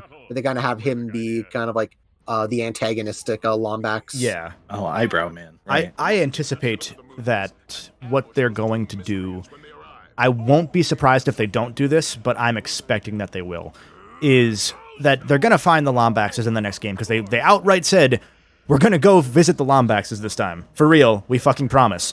So that, like, it's going to be Ratchet, Clank, Rivet, and Kit going to wherever the Lombaxes are, now that they're lost between dimensions because of the stuff that happens in the PS3 games or earlier. And the original plot of Nexus was going to be that they found the Lombaxes, and they've all been enslaved and brainwashed by like another species of some sort. In that case, it was going to be Nexus. It was going to be the Nether people. So I expect that's going to happen, and that's going to be the plot. Is like we have to free the Lombaxes and yada yada. Yeah, I feel like enslaved. Yeah, if they're like enslaved or brainwashed, I think that's okay. Yeah, because then it'll also be interesting, because then you have to fight Lombaxes, and there's some ethical thing to that on Ratchet's end, because that'd be interesting. Yeah. It's like Ratchet, who's perfectly fine with murder, and now it's like, oh shit, now we can't kill these guys. I can't kill my family. Look like me. I did see a couple other comments. I saw Mr. L mention that the other female Lombax they don't pretend exist. Rivet mentions her by name in Rift Apart. Like, she's absolutely somewhere in this universe. The only reason that the thing that I always say regarding it, Angela Cross is a Lombax, and people really didn't like the lore implications of her existing for a while, because like there was like if she's a Lombax, why doesn't she have a tail? When literally no one seems to have understood the joke was that she's clumsy because she doesn't have a tail, because cats without tails are clumsy. But then they did the whole Ratchet's the last Lombax story, in part because the writer of the original writer for the PS3 games left midway through production, so they brought in TJ Fixpin, who was a tester who also had some writing experience. They brought him in, and he had to write the entire story for the entire PS3 saga, essentially on the fly, while also writing Resistance 2 and having to write a game that wasn't supposed to be made in Quest for Booty, because that game wasn't supposed to be a game, but they had to make it because they fucked up. There's a lot of stuff on the Tester Show. What was that? Why are you you put him on the Tester Show? the Tester Show? He said he was a tester, so I'm like, oh, that's such a fucking another deep cut. Man, remember that game, or that show rather? The reality show Raptor that Sony made, where they had you play video games and you could win a chance to become a playtester. Hell yeah, man, let's go. But anyway, point is that the whole reason Angela was forgotten about was because it was like, hey, we can't really do this last Lombax story without there's another character that is a Lombax, right? And they were like, yeah, look, honestly, don't worry about it. Like, let's just do it. Like, people will care. It is what it is. We just kind of have to make a game somehow. I'm also thinking about this. I'm still thinking about the thing Emil raised in his donation, or their donation. Sorry. It's not quite a multiverse thing with the way it's being put, where it's like, oh, actually, the Lombaxes are dictators, but it would suck to finally meet them and have them be like that in like a dimension twist, right? Like a multiverse thing kind of hinges on you already being familiar with something, and to begin with, for a twist like that, like if that's how the Lombaxes were introduced, and then at the end it's like, oh, but we found the good ones. It's like, yeah, and you get no time with the good ones, and it's like, well, we're still kind of not anywhere. There's that element, and then there's also one of the other things is like the subplot of Rift Apart is them saying, like, in character, like, what if the Lombaxes we've all been asking for, like, what if they aren't what we expected? Yeah. Like, that's literally what Ratchet says verbatim, because the idea is like, yeah, what if that is the case? Like, what happens then? Like, what if we tell this story that people have been waiting for and we don't live up to it? You know? There's a lot of anxiety probably on that front, because that's also, at that point, the end of Ratchet's story completely. His story's already ended like 6 times, but like at that point, you are just done with the character, and he's just now a superhero type. where he doesn't really have much more to do other than new villains. Because how else can you challenge a character that's been around that long? You have to introduce new villains. That's it. Now, I will say, to their credit, there is one thing I just remembered that kind of did this very general idea in a decent way, which is Ed, Ed, and Eddie, where the ending of the series is them finally meeting Ed's brother. Yeah. Asshole. Yeah. I felt like that did it okay, where I was like, all right, fair play on that. That was a good one because it also explains like Eddie's character. Yeah, no, that was actually like a really good choice. The more I think about it. Yeah. It's also the comedy series, so you can get away with something like that. Yeah. Yeah, I think I always felt like the smartest way they should do it is that basically like the Lombaxes holded themselves off in like whatever paradise universe they found, because they're basically like, we almost went extinct. We're basically just gonna hide over here, like fuck everybody else. It's like they're not like dicks or bad. They're just very preserved like with themselves and their own stuff. And it's like, yeah, you like in that aspect you can like understand why they would do that. And then like it would lead to conflict, and it would like be like, okay, like they're not bad guys. It's like, oh, you understand why they're acting this way. Yeah. Pretty interesting. Like there's that element to it, and there's also like that would also kind of play off of how they were in the PS3 games when how they were depicted, because the whole thing is like they did extinct an entire species. They banished a species from existence. And sure, we assume the Kragmites are just evil, but like they kind of say that the Lombaxes were dicks too. Like they do play it up like, yeah, maybe they're not just the good guys in this story. They're not going to be the bad guys, but it's a Shades of Grey thing that every PS3 game had to have. And now that we're not on the PS3, I'm hoping they would do that well, because they would not have done it well on the PS3. And also like, oh, like the one time they did like open their technology off to another group, it was like, oh, it was the Kragmites, and then they Tachyon screwed them over like in revenge. So it's like they're like, oh, we already tried it once, never again. Yeah. So many plot threads from those games that just never got to do anything. I forgot that there were Shades of Grey with the Lombax racing. It's not said super like it's not subtext, but it's not said more than like once or twice. It just kind of everyone's like, yeah, we didn't really like the Lombaxes either. Like we don't like that the Kragmites rule the universe currently, but we didn't like the Lombax as much. Just cut in real quick. We have a $5 donation from Hobo Joe, who says, "Do you think we'll ever see characters like Lawrence, Talwyn, or even the plumber aside from the nod and the wink? I'm personally not a big fan of making the plumber this mystical man behind the scenes. I think that's fair, even if I like it myself. I'd like to see Lawrence come back. It's weird to me to see a Nefarious without Lawrence, but I also say that knowing, or thinking that I'd also like to see less of Nefarious in general. So at least if you bring Nefarious back without Lawrence, it's at least a little different. I think it's something technically fresh. I also think part of the reason they wrote Lawrence out of Rift Apart, because they reference him and he's in the credits. The part of the reason is that they didn't want to make another Lawrence for the Emperor then. Like, they don't... Oh, right. Like, there's a lot of stuff where you're very clearly like, oh, we can't just duplicate everybody. We have to write around these things. So yeah, that's true. Same with like Talwyn would have complicated things, because how the fuck do you... here's Ratchet's girlfriend whose dad's missing in another dimension somewhere, and also this story's about different dimensions. Are we gonna show her Dad? No. Yeah, it's also, I mean, like, yeah, because also, I mean, Rift Apart in general has it's a very small cast, because they have to do the real people and then their alternate dimension side. So it's like, oh, you have at the beginning Quark, Skid, and Slag, and then you have alternate dimension Quark, Skid, and Slag, and then you have Ratchet Clank Nefarious, alternate dimension Ratchet and Clank Nefarious, and then that's pretty much it. And then the Zircons and yeah, I think that's all the characters in Rift Apart. And Gary, but other than Gary, yeah. Oh right, and Gary, yeah, and the plumber's son. The Talon situation is so unfortunate. Yeah, it's like there's no way to bring that back in main series without just retreading all of that stuff. Which your noise gate caught you there a little bit again. Say that one more time. Gosh darn it! Hi. It's an unfortunate situation. Yeah, go ahead. Oh, because and the problem is that there's no way to play the game that she's in currently. So I appreciate it to go ahead. And then you kept going. No, my internet, Bob. No, you're good. You're good. That was just really funny. Like, go ahead. Sorry. Anyway, as I was saying. No, because from my end, I heard you just cut out completely, and I was like, "Oh, that was funny." Okay, yeah, sorry. No, that was great. Chris, what were you gonna say? Sorry, finish. Just the Talon thing sucks because it's like you have to either redo that story and soft reboot it or kick it off to some weird thing like a comic where it's like, all right, if you're buying a comic, you probably already know what's happening and we don't need to go over it too much. Yeah. Yeah, no, it's just, oh my god.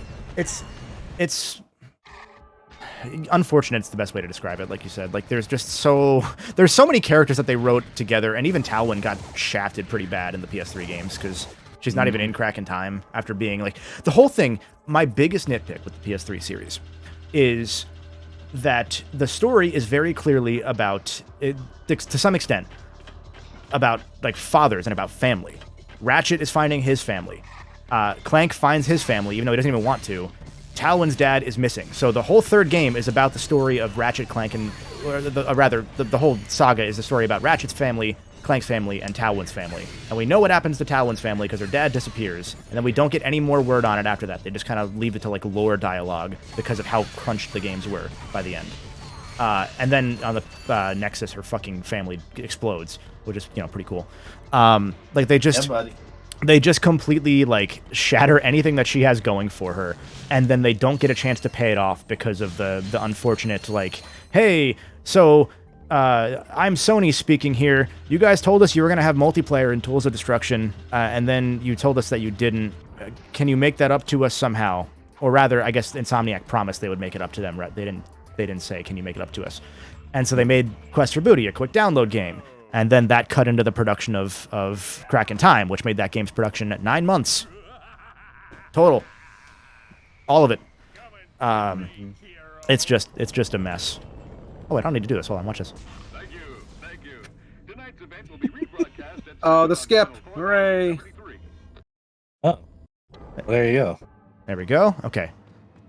All right. Oh, and also, I think one of the I think one of the issues about like dealing with Talwyn is that the game where her story is in is like basically nobody can play it because it's only on Tools of Destruction, only on PS3, which isn't sold like anywhere else. So it's like if you bring Talwyn back, you're basically gonna have to do a lot of like playing catch up for a lot of newcomers because none of those newcomers have literally any way to play that game. So yeah, you're really stuck. So I skipped the boss fight. Hey, thanks. Which Tools is interesting because they did actually at some point release Tools digitally on PS4 via PS Now. Very, very, very briefly in 2014, clearly as a setup for them to put it on Now, and then it never happened. So I still wouldn't be surprised if at some point that gets like a quick remaster treatment with how much of the PS3 game is in Rift Apart. Like, there's a whole level there, 1-for-1, essentially. Yeah, if they can somehow get away, it would be like, they put Tools Destruction, Quest for Booty, Crack in Time, and Into the Nexus all in like a collection, put that on PS5. I think that would do a lot to help. Could do Robohime. Yeah, that's Crack in Time only made in 9 months. Yeah, this is not a plug, but I say all this stuff in the retrospectives I did that covered a lot of the development of these games, and there's a lot of shit that never came out until I started talking to people. So if you want to hear more about that, check those out, because we're mostly repeating stuff that we found out from that. Shit's wild. It's always been impressive to me, and one of the morals of the story of that whole retrospective is, I could summon Sonic. Cool. One of the morals of that retrospective saga was like everyone in the industry has always considered Insomniac like one of the golden children in terms of they're like the gold standard rather. Everyone's like, yeah, they make games, they make so many, no one knows how, it's impressive. How do they do it? And they're considered a great place to work.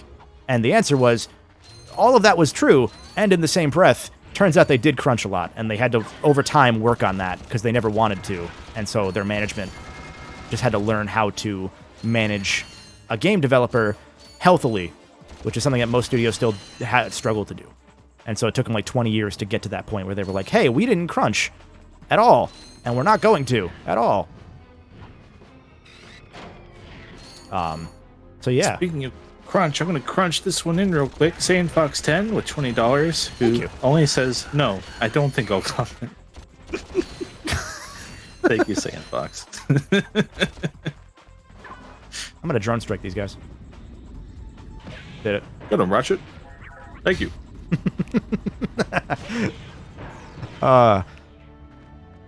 Man. Obama and Joe Biden in the war room late at night. It's like, you think he's got it, Obama? I trust Ratchet. Soda! Yeah, that joke. Oh, wait. The Rhino's only 150 in this game, right? In which case, Sure, yeah. I can buy whatever is going to be the Rhino, and we'll find out right now what it's going to be. Maybe. Once I kill these guys. There we go. He asks, what are the amoeboids saying? Why or die? Great question. I missed their sound effect is the main reason I wanted to bring that up, because it's so good. You know? It is not used in the remake. Yeah, it sounds like die. It does sound like die. They might be territorial. They might be saying, like, my. Oh, yeah. This is my street. Oh, wait, hold My on. yard. People always get surprised when I point this out. O2 mask. These guys can't damage me. Huh. Oh, duh. Wow. There's a achievement / or trophy rather / skill point for turning one of these guys into a chicken. You're supposed to do it this way. So there you go. I don't know what they're shooting at, by the way. They're still just shooting. I either knew that and forgot or didn't do that when I... You can do it without the O2 mask. I didn't know that for a long time. Yeah, I must have not done it that way. Wow. That's a good touch. Right? Hi, Rhino Man. Okay, Ratchet. I like that in the second game. He's like 30 feet tall. It's not for sale. What's a rhino anyway? Right. I forgot about that. What did you just say to me? Someone must have jumped left and right a whole bunch. All right, what do we take your bets? What is the Rhino going to be? I'm going to say Taunter. That's happened before, so it's going to happen again. You know, I'll go with that. Actually, no, you know what? It's going to be the premium nanotech. It's going to be the one that we didn't get. I'm gonna guess the code bot. Or it might be the Rhino. Sometimes it's also just the Rhino. Can I phone a friend? Another chimkin. Flamethrower! Actually a more powerful weapon than the Rhino in this game. So that works out. Alright. So in the PAL version of the PS3 collection, there's a bug related to the fact that in the original European versions of these games, they ran at 50 frames per second. In the HD collection, they run at 60. So because someone forgot to change one specific update frequency, this gun, if you go up into an enemy's hitbox, does infinite damage because it's doing 50 times 60 instead of adjusting for it. So, fun. Starmech asked, what do I think is going to win the Snow Beast Award in Rift Apart? I have asked, because that already would have won something. I don't know. I didn't get an answer. And I keep meaning to ask again. Because I know Screwball won for Spider-Man. Because no one liked Screwball. There. What about Miles Morales? Was there I think anything- also Screwball. Screwball wasn't in Miles. Was she in Miles Morales? I don't think she was. I thought she had something in Miles. Maybe it was the DLC. I played those right around the same time. How did I do that? Hold on, let me done. I think I made a joke that the person who won that would be the people in charge of the PS4 version because that version was buggy as shit. You had a lot of issues with No, it. I believe that. I remember that. Yeah, because I'm trying to think. I think the only really bad thing I can recall in Rift Apart was the shotgun mission in the arena. Because fuck that thing. So I was just playing that on PC. And the PC version, excuse me, is the first time I've played Rift Apart on normal difficulty. I've always played it on hard or super hard. On normal, that shotgun challenge is not bad, turns out. Oh yeah, no, I literally had to change the difficulty to normal so that I could beat it because I play on the hardest difficulty all the time, and it's just it's literally impossible to do. No, it's because fucking disgusting. Yeah, so I'm like, man, whoever decided to do, and they made it. Maybe it's because I was also coming right off of Sonic Frontiers and having the 1-2, and just having literally the second mission in your thing being the most broken and hardest thing. I was just having Vietnam flashbacks. to that. I'm getting a lot of requests to do the side flips. I'll tell you what. If we get to $1,500 by the end of this stream, I will end the stream on side flips. We'll cater to your degenerate, horny, rotten, disgusting desires. How much do we need? That's only so- $219, $218.31. So you can do it. Some people posted some pointing Kevin memes on Twitter. Progressing. Good. Oh wait, I don't have anything for this level. Why did I do this level? Kevin. I guess I have to do core 2. Kevin pointing at Kevin, pointing at Kevin, pointing at Kevin, beating up Elliot. Beautiful. Well, wait, and then what there's the Kevin fuck? and Chris pointing at Ratchet. Okay, good. I was gonna say there better be one with me and Chris both pointing because we have so many of those already that we had made. Yeah. Okay. I'm thinking about this boob thing. This is like the most ethical porn people are going to buy in 2023 if you think about it. Yo, x.com. Oh, never mind. Is the map selection screen always so dark? The game, for some reason, only the PAL version shows up darker when I capture it. It shows up fine on my screen, and I've not figured out what it is. Oh, okay. Like, this game looks darker on this stream, and I've tested it, and I've retested it, and I just don't know what it is. Whenever I capture the PAL version of this game, it just doesn't work. How much further do you have? That's a good question. 1, 2, 3, 4, 5, 6, 7, 8, 9, 10. A lot. Not a lot, really. I just need to... If I get one more item, I've beaten the game. I just need to get that item to do the planet that I just tried to do, and then I can do the rest of those things. Because there's 2 planets locked behind paywall there. Is the Trespasser the one you're missing?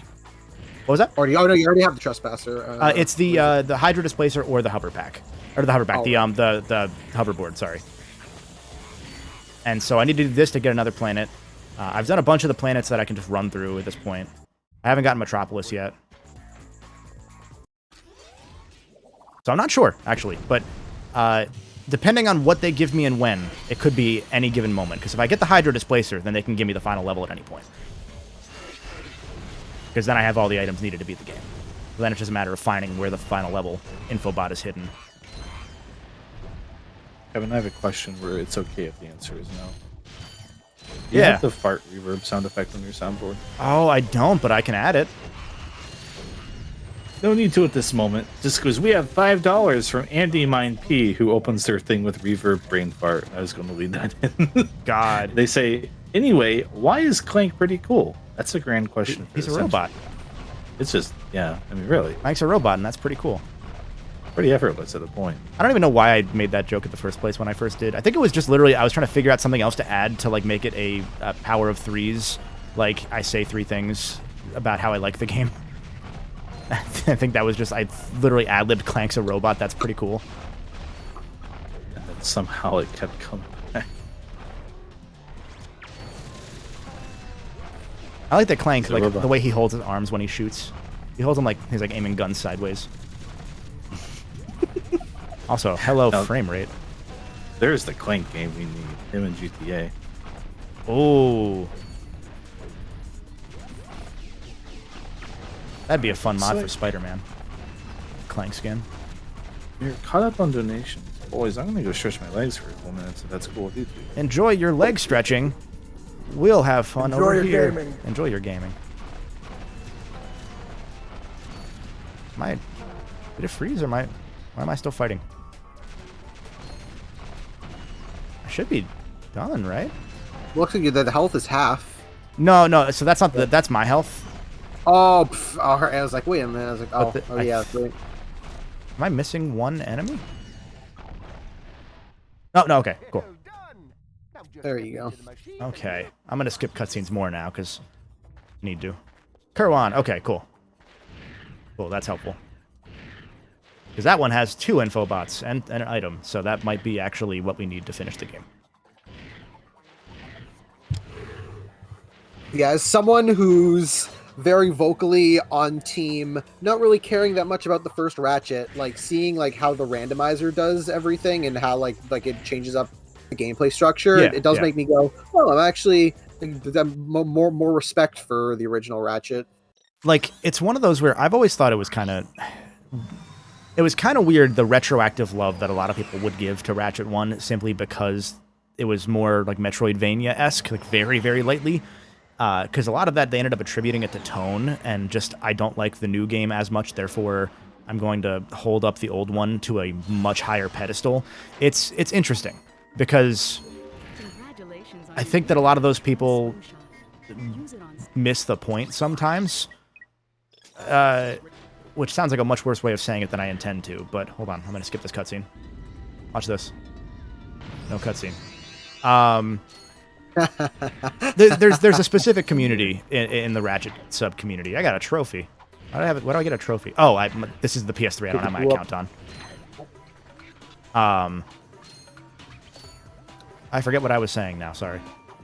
What was I saying? Why people? Yeah, you're saying about why people, why exactly people prefer this game now. Oh, it's interesting. 'Cause I've seen like there are some other folks that I've talked to that are like either creators in the Ratchet community, like one other person essentially on Earth. Like, there's not really many of us that cover Ratchet. It's like me and Jay's Reviews did for a while. He covered a lot of them. He's a good dude, and a couple others here and there that like have ask me questions or be like, hey, can I use your stuff as sources? And I'm like, yeah, of course. Like, please do. Can I make this? I made it. And I've seen people like respond to like Ratchet 3, for example, where it's like, yeah, that game's a little more linear and that's why I think it's bad type stuff. And I'm like, I mean, you can just not like a game. Doesn't make it bad. Doesn't make it a worse game than the other ones. Like, it's all good, fam, you know?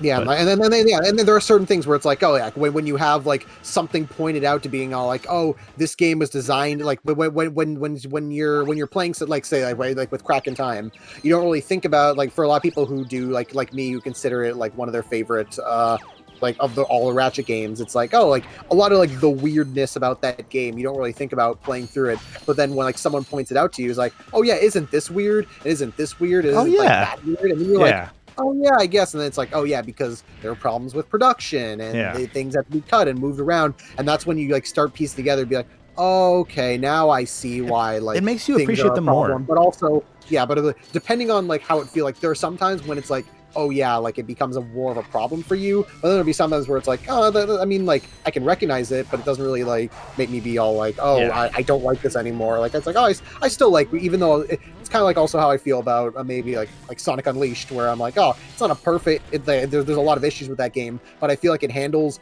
what it's trying to do so well that like all the problems that it does don't really bug me. Which is the same thing with Crack in Time. Yeah, I think it goes back to what we were saying earlier in one of the streams, where it's like one of my bigger... I got the Hydro Displacer. Okay, now I have everything I need. One of my bigger pet peeves is just, again, people who like almost not weaponize nostalgia, but kind of weaponize nostalgia. In that, like, I get, if you don't get like your favorite thing again, it's disappointing. Like, I understand that. But it's also like a series like this, for example, if it does change and evolve, that's okay, because that means that there are like more kids today that will experience it. One of the things I've said, and I apologize for those that have heard me say this before, so I'm repeating myself, is that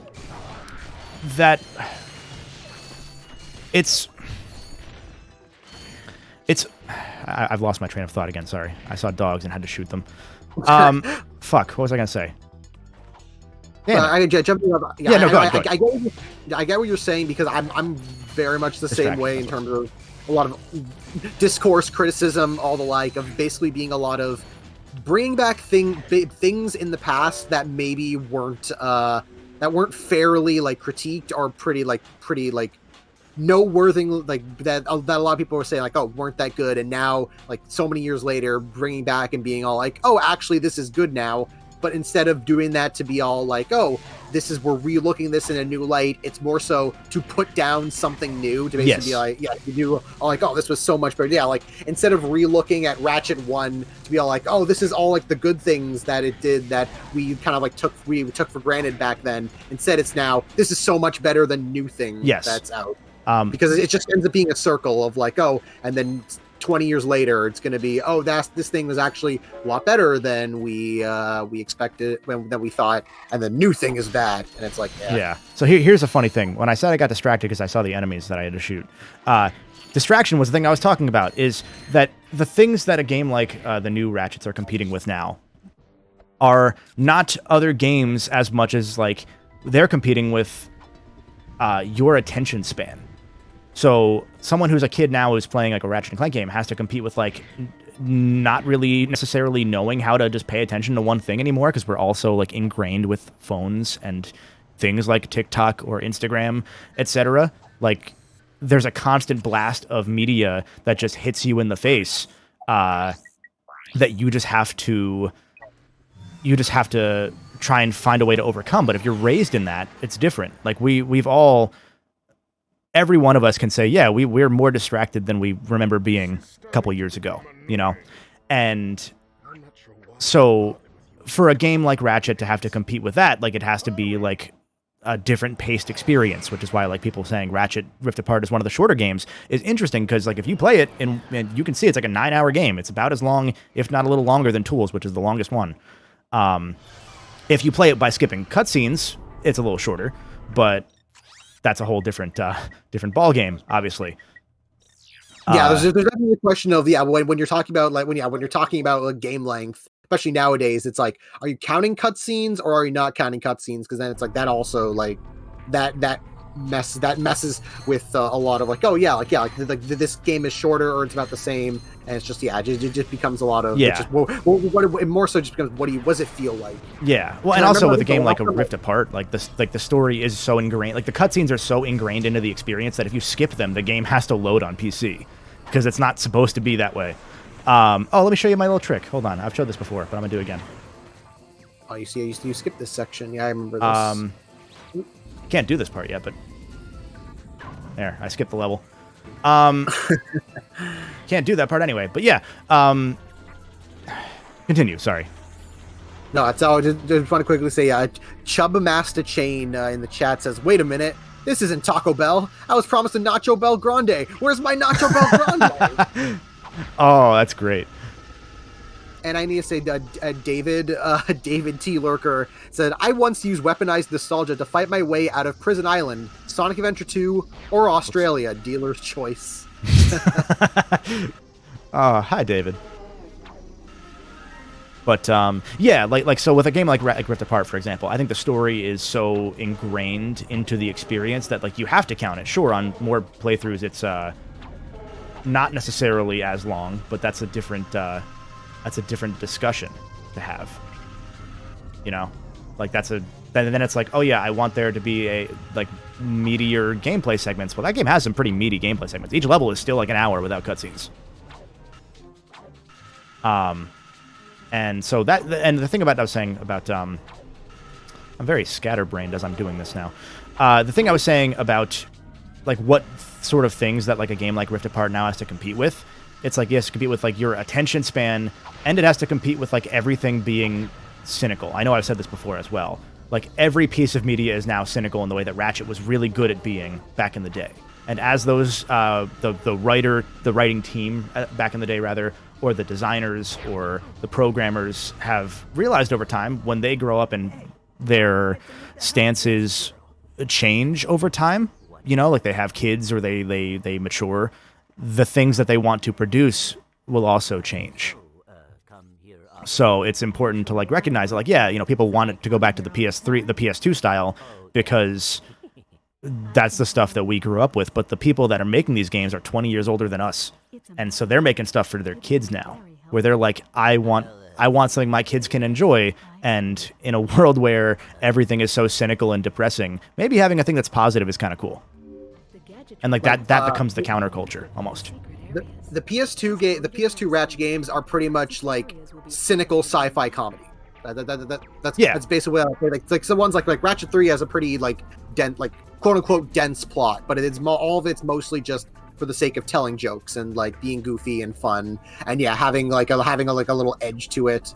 The PS3 future games are more so about telling like an epic sci-fi story of being all like, oh, like these characters are going on like a journey with plot development. We're like going through lore and stuff. Like there's still some jokes, but the jokes aren't really. The jokes aren't really a priority. And then now we have with Rift Apart. Rift Apart's kind of like this thing. It's kind of doing a more general family-friendly-esque story of just, oh, here's just these characters going on an adventure, and there's kind of which is why like I feel like when I first experienced the story, it's like, oh, it felt like something is missing to it, and I think that is because it's like, oh, it's not trying to do anything super deep or like super like, oh, I take that. It's just, oh, like not it's just, oh, here's a story about Ratchet and Clank going on an adventure. There's these new characters that are also partaking in the adventure. There's some fun stuff thrown in here and there, but for the most part, it's just kind of telling a straight story and just kind of seeing, are you engaged? Are you going to follow through, or are you not? Two things. I don't want to interrupt you, but I forgot that the taxi there does not load unless you have the item that it gives you, that the Map-O-Matic. So I just use the Rackman program to reload for me, because if you save the game and close it, it will not load the same way. So I had to do that. So that's what happened there. That's why I was standing there confused for a sec. Yeah, I remember those three are those were the same three glitches that had to be fixed in your video too. I saw Leon in chat was saying that like it's a poor excuse for why the designers want to design games that they feel their kids can probably enjoy more. Things change over time. The stuff that your parents liked aren't things you're gonna like. So the stuff that your parents liked making 20 years ago, you'd probably be like, wow, that couch looks like shit. I hate your design philosophy. And you wouldn't want to do that. And things change over time. Like, also, hi, I'm back. Hi, Chris. Like, there's a lot of things that change over time, and the things that, like, the way that we consume media has wildly changed. It's not really easy to empathize with that fact, but it's true. And also, as parents, maybe they're like, hey, the stuff that I made when I was in my 20s, I don't really want to. Oh, I fucked up. It's stuff that maybe I don't want to make today for a series that was always supposed to be for 7-year-olds. The games are rated T, but they were for 7-year-olds. The target audience, the playtesters, were 7. I think a main thing with, because I feel like there isn't anything wrong with like, I mean, like the game, with the gameplay and the design in like Rift Apart. I feel like most of it's probably like story and like the fact that it doesn't like fully follow the same lore like to a T like the previous Ratchet games, where I think is just simply due to the fact that they want to effectively do a softish reboot of like, oh, like they're still following along with like for that fan service of like, oh yeah, like it follows right after the events of Into the Nexus by like with the Dimensionator and everything, but it doesn't like, it's not designed in the way where it's like, oh, you have to have seen, like, you can play Rift Apart as your first Ratchet game and you'll be perfectly fine because they give you all the clue, all the context needed, and if they did anything more, then it'd basically just be you're making something only for the fans, which it's like that's not really what you need to do to grow a game. Yeah. And also, like, there's also like the implicit target audience that also comes into these games now for Ratchet specifically is players that liked these games as kids that are now adults that have their own kids as well. And so they want to show their kids these games. And if they're like, oh, hey, there's a lot of fart jokes in this, it's like, yeah, that's fine. But maybe that's how they remember, but maybe that's not what they want their kids to like play when the kids are now maybe not necessarily even 7, you know? Like, I mean, I played these games at like 6, if not younger, technically, like by like a month or 2. There were kids that were like 2, 3 that were playing these games. I know, I've seen it happen. I have nephews. Thankfully, they don't understand the fart jokes or the sex jokes as much, but it's like, yeah, maybe the stuff that I would have consumed at that point was stuff my parents maybe shouldn't have let me consume. Hey, son, the butt crack joke's coming up. It looks like he's going to shit himself. Check this cutscene out, kid. Where are you going? Why aren't you laughing? Come back. I do think Rift Apart could have been funnier. Like, it's like pretty much all of its humor is like, it's pretty much just exclusive in the flavor dialogue in the levels, like the enemies or the Zircons and stuff like that. Like, that's pretty much where most of the humor is. Like, there isn't really a lot of like funny moments It's yeah, because it's mostly just telling the story, like that's their main goal of just telling the story straight. It's a very interesting, nuanced thing. I think another thing some people should keep in mind, in case it's coming from a perspective of I don't like what Ratchet is now and I want more of the old stuff. Clearly, if they wanted to make more like the old, they would. I feel like it's either this or you're not getting more Ratchet. And at a point, maybe it's okay to get new Ratchet if it's a little different. If the series were to end because we didn't get the old stuff, that's fine too. Like, it's okay for a series to end, but then you're gonna want it back anyway. Like, oh, I fucked up again. But it's also, I mean, you can like, if you can consume, and I'm not telling you to, but if you can consume my videos where I criticize these games and critique them pretty extensively, even the ones I like, which is all of them. I just also understand that the way games are made and the way we want games to be made are not the same. Turns out that's more involved than we all like to think. Can you open? Hey, there we go. He went open the fucking door. There we go. Because I sympathize with people, right? Like, there's not much out there with the tone of these Ratchet games or the feel, right? But you're not getting them either way, so what do you want? Yeah, actually, no. Star Caliburn said in chat, good point here. Then there's Sly Cooper, which the developers are like, yeah, we don't really want to make any more, so we're not going to, and we're just not going to get any more. So it helps that those games also never sold well, but that's a whole other thing. The one time someone tried, people were so mean to that Yeah, and Frankie Buster also said there's nothing like PS2 Ratchet for him, and I agree, or for them, sorry, and I agree, and that's why I kind of almost don't want them to go back and do it again because they're not going to do it as well, and then we're going to get mad about it. Like there's no winning. That era is that era, and you're not going to see it come back to the same degree because it's going to be people that are a lot older doing it and writing those stories or whatever. Rest in peace, Sly Cooper. Yeah. Yeah. Oh, I'm gonna miss this. I was going to continue, but then I was like, oh wait, there's a donation. Did we read Oshawatt's donation? Did we? That sounds like a probably not. So just in case. No, the last one was Andy Mine. So, okay. Yeah. $5 from Yoshawat17, who says, hey guys, long time watcher, first time donator. Like if this was what come prior would do that. Hi Yoshawat. Don't have much to say, but I'm glad to contribute, even if just a little. Best of luck with the rest of the stream. Thank you so much. I appreciate it. Appreciate it. I'll close out the thoughts on old Ratchet versus developers changing over time type stuff. I saw Leon said that their kids play on older consoles more than... I mean, your kids playing on older systems more than Switches is also an element of like how you raise and encourage them to play old games. That's another side of it. Good design is timeless, sure, but when the designers say they don't like this game, I don't know what to tell you. If they're embarrassed by the thing they make, I hate my old videos. You might think they're my best videos. Doesn't mean I like them. Doesn't mean they're good. Like I like Ratchet 1, but man, I wouldn't call it timeless. I wouldn't call Ratchet 2 timeless. This game fucking rules, but it's dated. Yeah. I've played these games like literally 100 times each, just about. So trust me, this is all coming from love. It's just also coming from acceptance.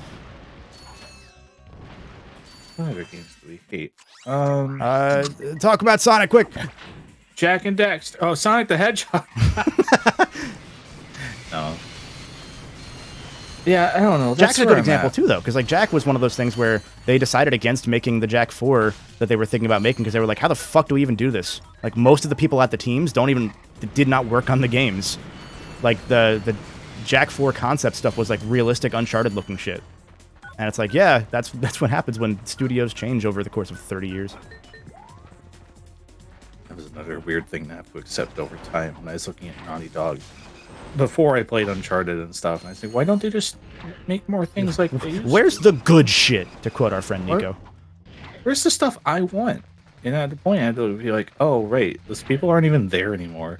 They're off making Sonic Boom Rise of Lyric a little bit. All right. Oh, I see. I see now. Okay. Hi, Nathan. How are you? I'm going to play more of your game now instead. Yeah. That's just one of those realities is sometimes something will exist for a while and it'll change, and there's nothing like that old thing. You just got to appreciate it more. Yeah. Like I'll Like, play I love this over arcade some racers. of the. Yeah. No, go ahead. Sorry. Yeah, like I love arcade racers. Like, when was the last new Outrun? Like, technically 2012 with the carved out Outrun 2 version or something. Probably before that. Like, I don't. Even if I get a new Outrun, is that going to be like the old ones? Probably not. Probably not. And then you have Buck Up and Drive. Like there are indie revivals that thankfully exist for this stuff now for the people that really want these things. And turns out they don't sell well Yeah. because only like 5 of us want these things. As much as it sucks. Just gotta enjoy what you have sometimes. Buck Up and Drive, by the way, really good game. If you play games via Steam at all, recommend it. It's like Outrun except over the top and stupid. There's a car that's just Vin Diesel. It's Vin Diesel on a van. It's Van Diesel. All right, I forgot about Vin Diesel. When I loaded it on my Steam Deck, it like wiped my save from my other version somehow. I don't know why. And so the first rival I ran into when I was like trying to get more cars unlocked was Van Diesel, and I was like, "What the fuck is this?" Father? Family? Family. I airstruck those Shargagators. You're my finest soldier, Ratchet. Aren't the new Sonic racing games just Martin Outrun? No, those are circuit, like lap-based racing games. A Sonic Outrun, though. Actually, wait. That could be kind of sick. Oh. Just going through all the Sonic stages? Shoot! Kevin, why'd you put that in my head? Someone make it. Someone make the 3D behind the back sections from Sonic Mania and CD. And I guess also Sonic 2, but I those specifically are the ones I like, so only those. Don't make anything else. And make those, but you're running through Outrun stages. That's the next Sonic fan game. Thanks. Okay. Thanks.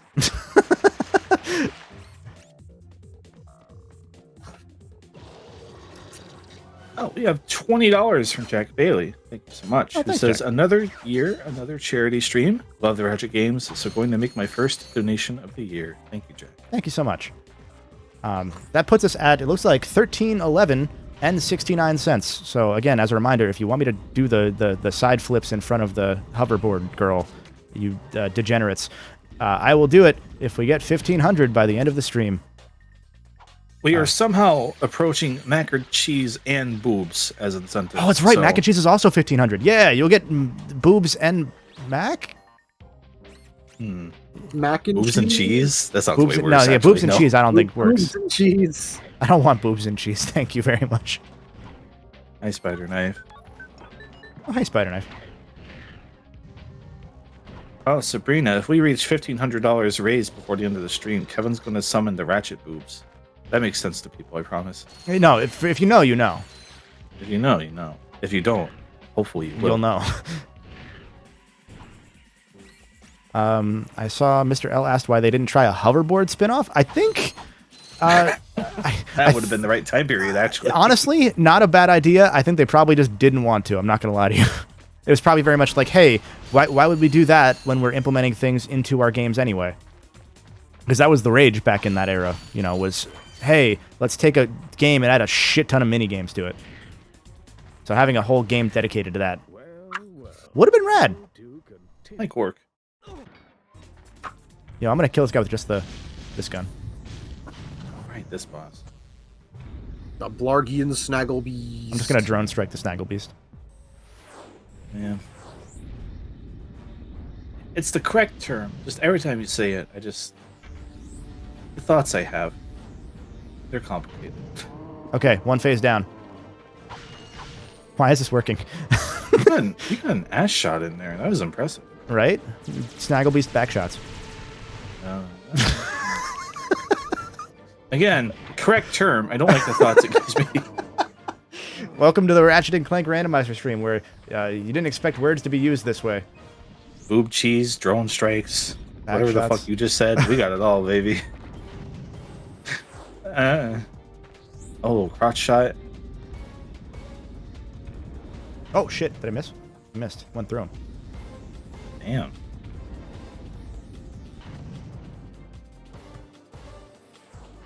Almost out of... Oh, God! Fucking double hit me there. I was gonna say I'm almost out of ammo, then I realized I had the PDA. Here's a great question from Ali Mawa. who says, "Bit of a dumb question. Is the Snaggle Beast just a repurposed Quark model?" You know, As soon as they said that, I looked at Yeah. the walking animation and stuff, and I was I've like, "Wait." never ever thought about that. It might be. It very, very well might be. That'd be exactly the kind of reuse you'd expect them to do. I never thought of that before, but holy moly, that seems right. It looks like it. What the fuck? Oh no! Oh. Wow. Yeah. Now I can't unsee I've it. never seen that attack before. I didn't know he had a 5th attack. You got Snaggle Beasted, boy. I guess if you stand up there for a while, he gets mad and shoots a fucking Kamehameha at you. Cool. All right, I need to pull the PDA out. Give me ammo. Thanks. Hi there, Fuzzball.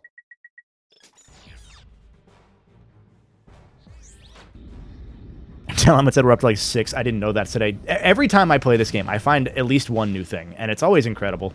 Like, again, I've played this game, this one in particular, at least 50 times in my life. Like, probably more, but I'm going to say 50 because that's an easier assumption.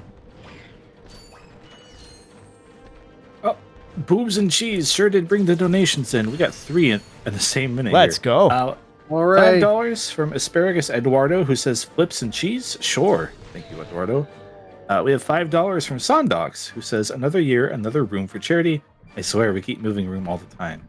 Look, it's the economy. Yeah, rent's Goddamn. expensive. Yeah. So inconsistent, but it's for charity, so I can't fault it. Unfortunately, I won't be able to tune in much due to work, but we'll try to tune in when I can. Also glad I can tune in to Ratchet. Love you. Thank you, Sondox. Much love, Sondox. Thank you.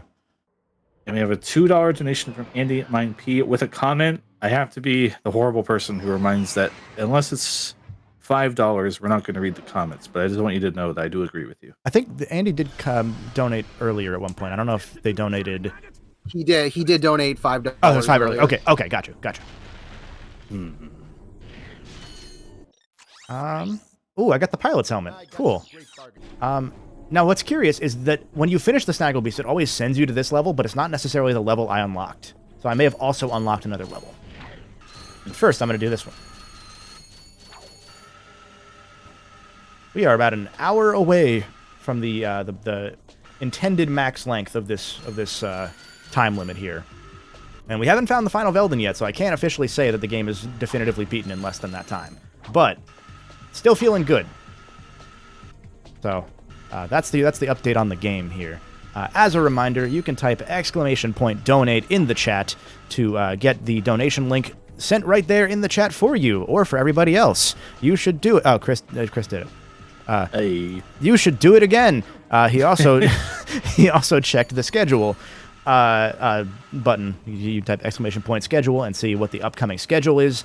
Currently, the rest of the event is going exactly as listed on that page. The only hiccup we had was related to the Ape Escape run. So everything else should be the same. You can check that out, though. I'm excited for the rest of the event. I think it's going to be a lot of fun. I'm excited for Mario Kart after this. We're going to be doing Mario Kart Battle Mode, and then also just a lot of races as well, because everyone loves Mario Kart, so we're going to do more of it. Wahoo! Yippee. As he says. I'm going to play as PD Piranha. Is he in the game? Is he one of the DLCs? In which game? Mario Kart. Mario Kart 8? Yeah. Was he the one they added? I think they added PD. Yeah, no, I'm pretty sure they added PD. Okay, cool. Hey, I cool. haven't looked at the Mario Kart DLC pretty much at all, like, since the last charity event. That's pretty much the only time I play the Mario Kart games anymore. I should make sure I'm updated. Good call. I forgot. There's no DLC. I should probably have updated, too. I think that downloads automatically now, though, doesn't it? Maybe. I hope so. I'll check. Don't worry. Not right now, but I will. All right, I'm on the latest version. We're good. Ooh. I make this There's a jump? Sly Cooper race. Speaking of Sly Cooper, just looking at our schedule. Yo, I made it. 1:30. Yeah. Tomorrow at 1:30, I'm racing Elliot. He's going to try and get payback for us beating him up. He's not going to win, but he's going to try. And on Insomniac's turn, Stefan and I are racing Sparrow 2 Sunday at noon. I'm excited for that one. Currently, the reignited version is handily winning that bid war, but if you want to try and get PS1 a chance, you got some time with your donations. A lot of good stuff on the schedule. I'm good with either or. I don't feel good about my 3D Blast race with Steven since he's not here at the moment. I'll just say that. I'm feeling good about it. I'm excited I've for been that practicing one. that game, and I'm not good at it. I'm excited for all of them. I should stop saying I'm excited for it. But that one, I would have offered to race that one, but I was in too many things and I didn't want to do too many things, which worked out because I'm also moving literally as this is going on. So, hey, good timing. But I'm glad Chris is playing Sonic 3D Blast instead because then I get to watch him suffer. I like 3D Blast. You can make fun of how bad I am at it. I'll tell you that much. Holy moly. Planet Iridia. Ali Mola says these Blarg enemies that jump out of the ground are pretty much the only enemies around Ratchet's height in these games. Oops, I fucking missed. You know, I think that the little robots are kind of actually close if you stand them away. Oh, am I not going to be able to fucking do this? Hold on. Am I doing the wrong side? Oh, this is the run. There we go. I did it. Cool. See? I've done it. What planets am I missing? I'm just missing Velden 2, and that might be it. I feel like I'm missing one more. Incredible. With only $176.31 more cents, Kevin will risk Twitch's terms of service and us getting zapped to show Ratchet boobs. Incredible. I'm gonna do it.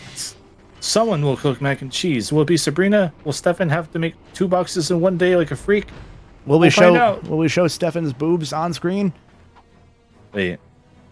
No, we can't. That one actually rigs TOS. Kevin, We'll wait. do it. All for the good of charity. We'll do it live on the charity room. I like the little groan. Fuck. Holy fuck. All right. Holy fuck. Why was it? I think your noise reduction made that sound like underwater. Oh, why? It is acting up today. Isn't Yeah, it? my mic was acting up earlier too, so it's not just you. Hi, Ted. Hi, Ted. Unless you didn't want us to acknowledge that you're here, in which case Ted's not here. Please leave a message. Hey guys, you can unlock the door now. Please let me home, No. guys. Sorry, we've had some home security issues lately. I shit your bed. Did you change the sheets after? There were no sheets on there. I took them So off. you just covered them up with sheets? Yeah. Oh, Kevin. I got the hoverboard. Wascally. Oh, hey. So now I think I'm actually the only planet I'm missing is Gaspar, I think. Otherwise, I think I have every level. Huh. What do you need to get in a randomizer run in order to beat the game? So I will tell you, you need the Trespasser, Wow. the Swing Shot, the Hydro Displacer, and the Magna Boots? Maybe the Grind Boots. I mean, to beat the game, you'll need all of them. And usually you wouldn't be able to find the final level unlocked until you've gotten to a level that has given you all of those in some way. But hypothetically, there's a way to beat it without all those. But in terms of like a regular beat the game mode, that's about it. I'll do Iridia first. Why did I do Iridia first, actually? Wait, shit. Kevin, you fool. I'm adding load times to give the timer a chance at coming back. Stonestring asks a good question. Ted, when is the Charity Room's Dragon Quest marathon? It feels like we've been trying to get Dragon Quest in for a while, and it just keeps not working out. We're waiting for Dragon Quest 3, it's right? hard to find time for at least the shortest games. Like we did Dragon Quest 1 on the charity room for the Subpar Smash Bros. The shortest one takes literally like 4 hours, so it's a little difficult to try to fit 12-hour plus RPGs into a charity stream. Yeah. I know you wanted to do with the HD 2D Dragon Quest 3 that's still not out. Oh, yeah. You know, it would be really cool if they did an HD remake of Dragon Quest 3. That'd be really cool if they did that. I'm so excited for Mario Party 3 as one of the bid war options for the charity room event this year. Right? Like, And we had last these year. nice ideas. We were like, surely it'll be out by August, right? No. Surely it'll be out by August, right?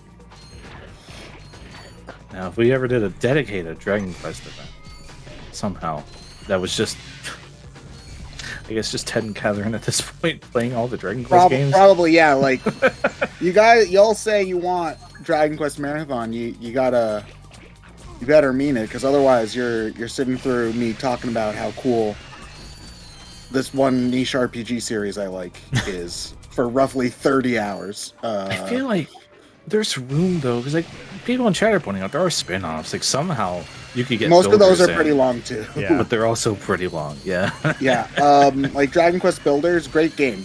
Like a 60-hour story mode. Builders too has multiplayer at least.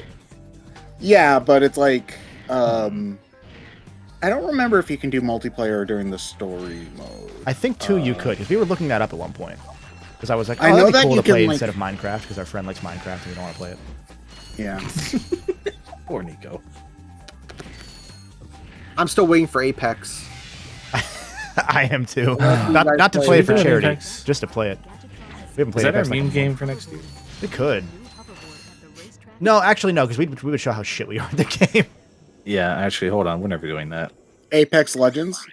Oh yeah, baby. Season 18 starting soon. I don't know if you know that, Ted. There's 18 seasons. How many do they have a year? 4. What did I just pick up? The game's been out for almost 5 years now. Yeah, it came out in 2019. Don't you say that. That 2019 They're on was, season 17.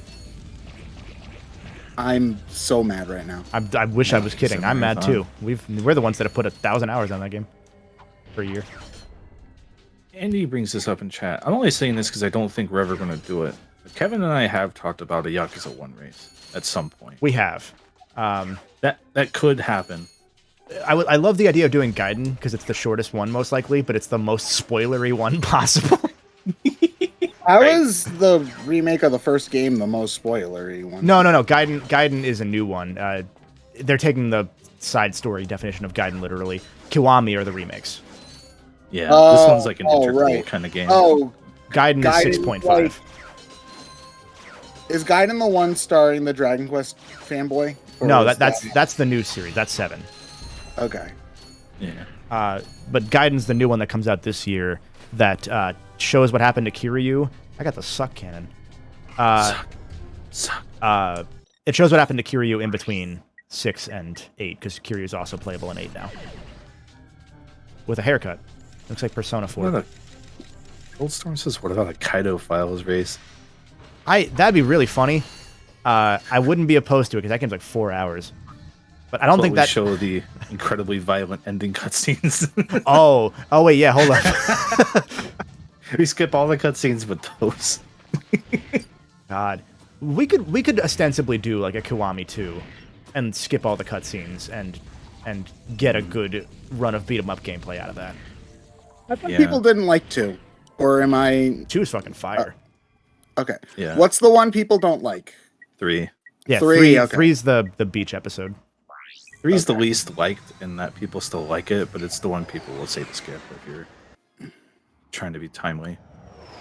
I feel like if you're trying to be timely, you shouldn't be getting into the Yakuza series. That's how I feel, but people Yeah. sure do keep wanting to skip the games, and I'm like, just play the new one then. Just jump in if you don't want to play the other ones. I don't know. Yeah, honestly. Yeah, the main thing is, one of the main things that holds us back, A, time, B, we want people to play Yakuza. When you're skipping the cutscenes, that is just a multi-hour beat-em-up game. Yeah. They should make a multiplayer Yakuza game. Don't get me started. Battle Pass. Oh, okay, now don't get me started for different reasons. You mean Dead Souls? We have a $6 donation from Spizario, who says, another year, another charity, this time paying with full-time money. Congratulations. Hey, congrats. I cleaned the inside of planes. That's really interesting. That's actually, that's super cool. I've never heard from someone who does that. I like that. So if we want to spread the word of this charity, who will be the brave soul that will spend $40 to advertise the event on that billboard in Times Square where fans were spamming Pikmin 4 memes? Is this still a thing? Can we do this? I'm surprised that was a thing to begin with, because I feel like that's like...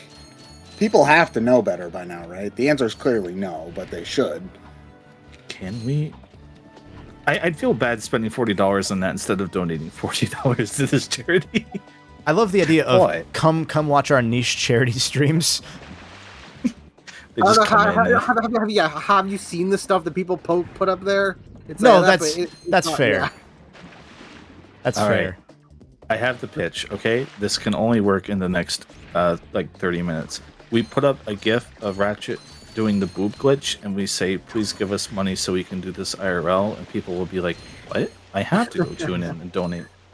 And then we Genius. trick them by making the link the Tiltify link. Yeah. Then we find them. Someone put up the Eggman speech in Times Square. I don't know if that's a request or a factual statement. Someone did that. I saw the video. God, Oh my that's God. great. I am apparently woefully out of the loop on this billboard. I saw the Olimar thing. I did not know people were getting really good with it. I know. Jack and his friends put something in for that. Oh my god, he did.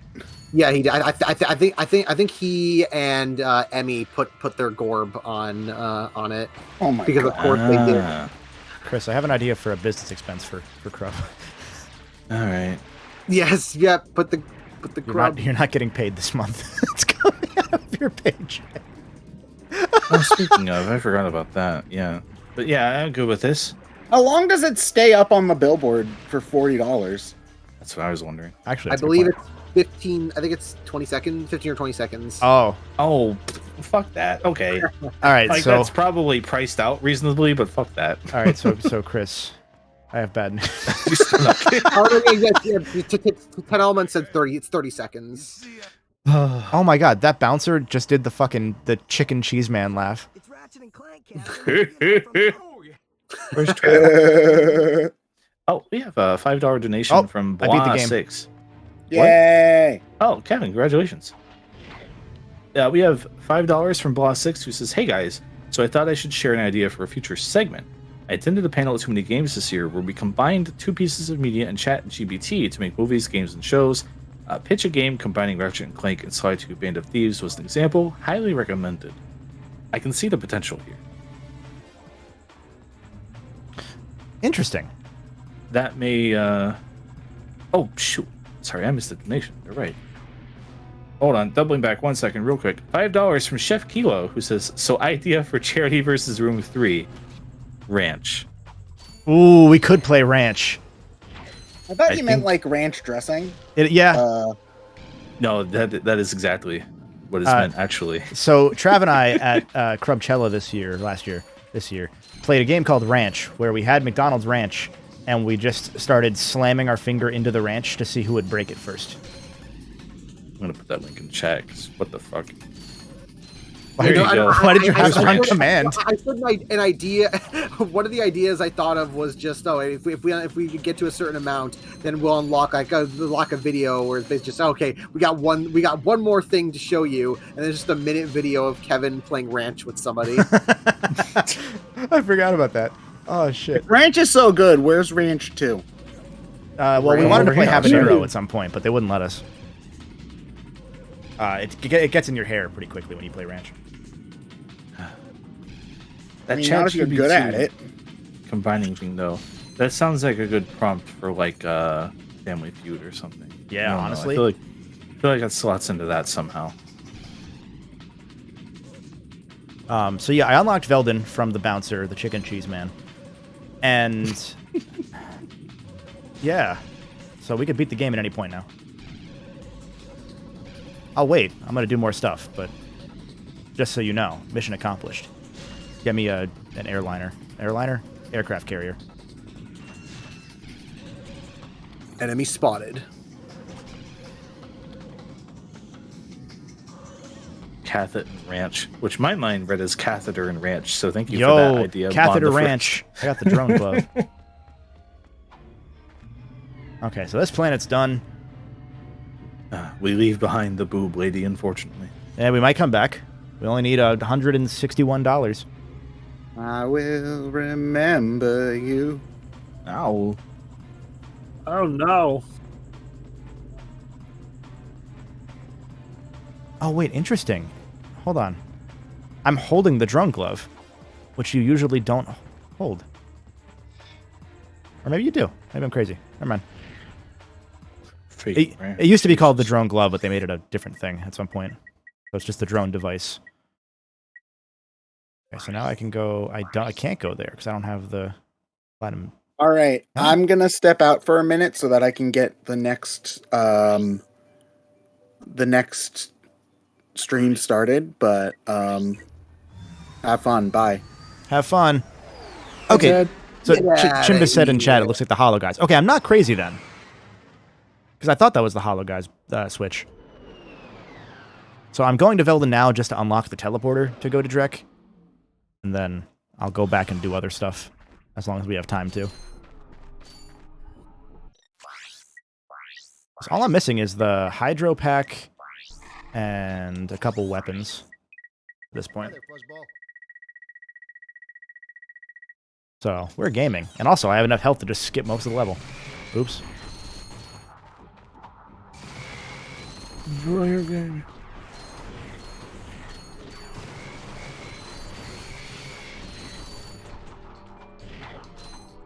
So, Chris, when are you going to play Ratchet Deadlocked? Oh, gee. You know, I was just thinking about doing that tomorrow. I'll definitely do that. Wait, Chris. Have you played Deadlock at all? I played maybe a couple hours of it, and I was not into it at the time, but that was like 7 years ago. Yeah. Because I've maybe played 5 minutes of Deadlocked and just never like got the chance to do it all. Because I'm like, maybe that would be something funny. We both do blind Deadlock playthroughs. I don't know how possible it is, but that game does have split screen co-op. So on paper, Oh boy. you could maybe someone could eventually rig that shit to work like it's net play. I'm going to Canada. Be right back. To play Deadlocked HD. Dude, That Deadlocked. was half the reason I stopped. Was the Oh, that the HD port port was just sucks ass. Yeah, yeah. that port's bad. Oh wait, no, not that. Here. Yeah, Deadlock and Secret Agent Clank are the two Ratchet games I haven't played at all. So I need to get those fixed in my blind spot. Secret Agent Clank, I'm not looking forward to having to play soon, but I have to. You Like, did make that promise. I enjoyed that game when I first played it, and then I played challenge mode, where the final boss takes 19 minutes to get a quarter of his health down because of quick time events. Yeah. So, don't really want to, because I have good memories of that game, and I don't want to soil them. Arrow09 asked a question that I'm sure there's a good answer to. I'm just blanking. Is there a good port of a PS2 game anywhere? And I'm like, I know there are some. Psychonauts. Right? I think the Eco and Shadow of the Colossus ones are decent. Like, I know I feel like yeah. There were people that critiqued those as well because they had issues in terms of like the grabbing onto things mechanics. There was something where like playing at 60 messed up the grabbing physics sometimes. Oh god, why did I try and skip everything? Oh god. Jesus. Oh, God. Why did I do that? Oh god. Oh, I should have done that. I looked to my right and thought of one. The Yakuza 1 and 2 HD ports, I think, are actually the better way to play those games generally. If you're looking at, PS2, the original versions. Kiwami gets debatable quick, but they fixed some things with those versions, apparently. So that's like the way to go. Oops. What's the opinion on the God of War PS2 remasters? I think those got a lot of praise. I think those are highly regarded. Yeah, because that was how I played God of War 1 and 2 on that HD collection. Right, I never heard anyone talk about that, so I have to assume it's good. Yeah, I mean, that was good enough that they gave you the PlayStation Now voucher when you bought God of War 3 Remastered, so you could play 1 and 2 first. Remember that? I do. I didn't even realize they did that because I was like, why did they only put God of War 3 on PS4? And it's like, oh, because they included I didn't realize they included a Now subscription. So I guess that makes more sense why they remastered just 3. Yeah. I think it was also that 3 was an easier remaster to do, and they could try and like shill PlayStation Now a little bit at that point rather than redo all 3. I'm guessing. Which, hey, I get it. That makes some sense. Boy. He didn't have a boy in those games. I didn't play it. I think I played the first level of God of War 1, actually, at some point. I've played it, like, I've tried God of War 1 a bunch, and it just never really clicked for me. I will eventually have to go back and give it an earnest shot, because part of it was I never really liked Kratos until 4. Like, I liked that. I liked the risk of giving him a character, because that's a really hard thing to pull off, and I respect that they did. Mm.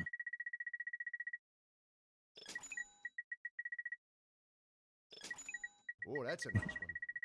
PS Now is actively anti-preservation. God.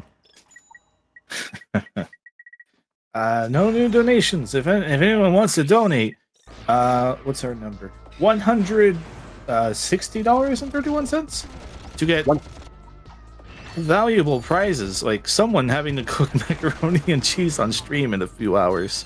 And you can enter to win a raffle. And if we somehow get there before the end of Ratchet, we will unveil the boobs trademark. That's shouldn't phrase it like that, but you know what? We will reveal and bear all by jumping to the left and right. Man, a lot. Ratchet Clank Bear It All would have been a good name for a game on the PS2 era. Honestly, yeah. I mean, I do think it's because I know you've mentioned before of being like, oh, like they want to go away from the innuendos because like, oh, like they've grown up, but it's also like the game's literally called Rift Apart. It's called Ripped a Fart. Yeah, I mean, so that, like, that one they went back to it because they were like, that one's like more subtle than going commando. You know, like that was the idea, was like, hey, what if we made it a little bit less childish, simply because they wanted to be able to put these games on their resumes. A little bit, but I feel like it's, I mean, like when you say it out loud, you're like, wait a minute. It's like, yeah. I mean, it's still funny and it still works. So it's like I don't think the name, like, it's like, oh, it still works at all. I just think it's like, oh, it's like, okay, they still managed. It's not like they made a game that's completely like, oh, there's no innuendo at all. No, I mean, and he also ripped apart. Now I said the backwards way. Works too because literally the duo is ripped apart. Like, A, Clank has no fucking arm. B, they're separated. Like, there's a lot of ways that one works out well. So many visual metaphors. And honestly, I wouldn't be surprised, and they'll never admit this, if the fart one was an accident. Would not be shocked at all by that. Because I remember Rebel being like, yeah, Full Frontal Assault, and then the remake, which didn't have a subtitle, and then Rift Apart. So it's like there hasn't been any other games since. Yeah. Nexus was going to be Into the Nether Regions, but Sony said maybe not. Also, it's a bad name. Okay, yeah, Into the Nexus.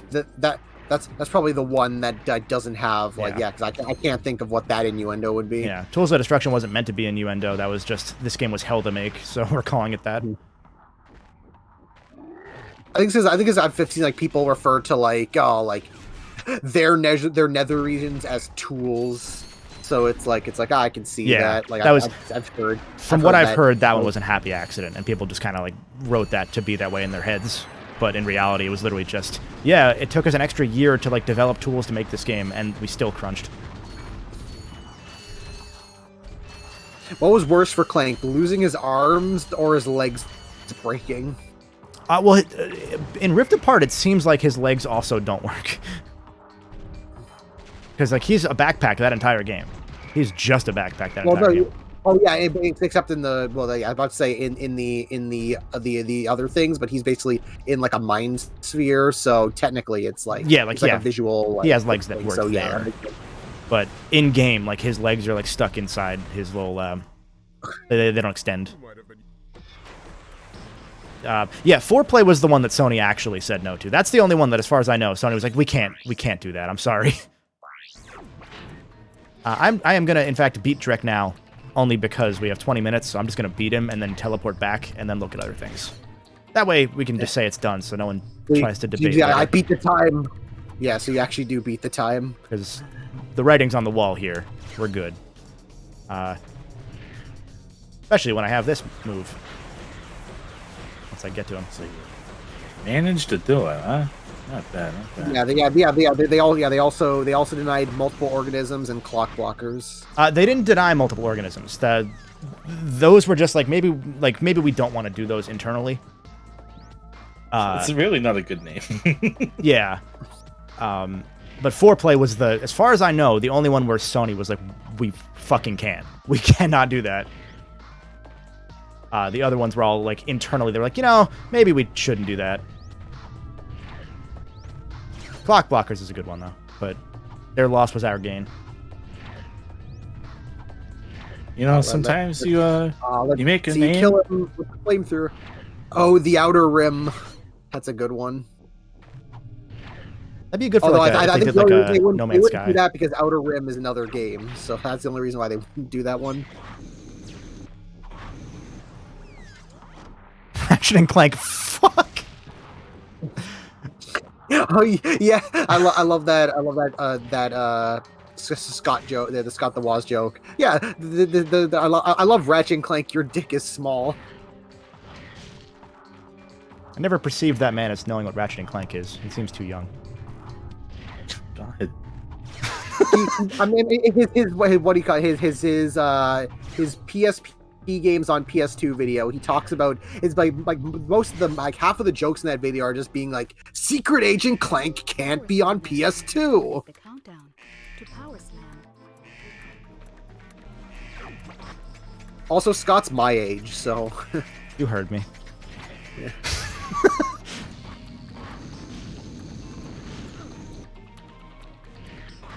Come here, Jack. Come here. Come here. He only owns Sonic Jam because he has money. I would own Sonic Jam, but I also don't have $1,000 for it. Come on. Yeah, I feel sorry for him because Gex is back because he's like, oh, now I got to deal with all this shit. Why are you so hard to fight right now? Come here. That's partially his fault. I'm not gonna. Yeah. No, honestly, he made the market for that. Well, no, I think it's more so the fact that it's like, he thought the joke was funny, but it's like people blew that joke so out of proportion for him. No, it's like, guys, I relate. Yeah. Oh, well, that's fair. I think the point where it's like a lot of people really do believe the friend who is that character actually is the same, actually cares about Gex. And I think in one of the TMG panels, he had to come out right and say, look, I don't even play I don't know what Gex actually is. I just said it because he told me to say it. It's like, yeah, I feel sorry for him on that account. Oh, so he's a crisis actor. Got it.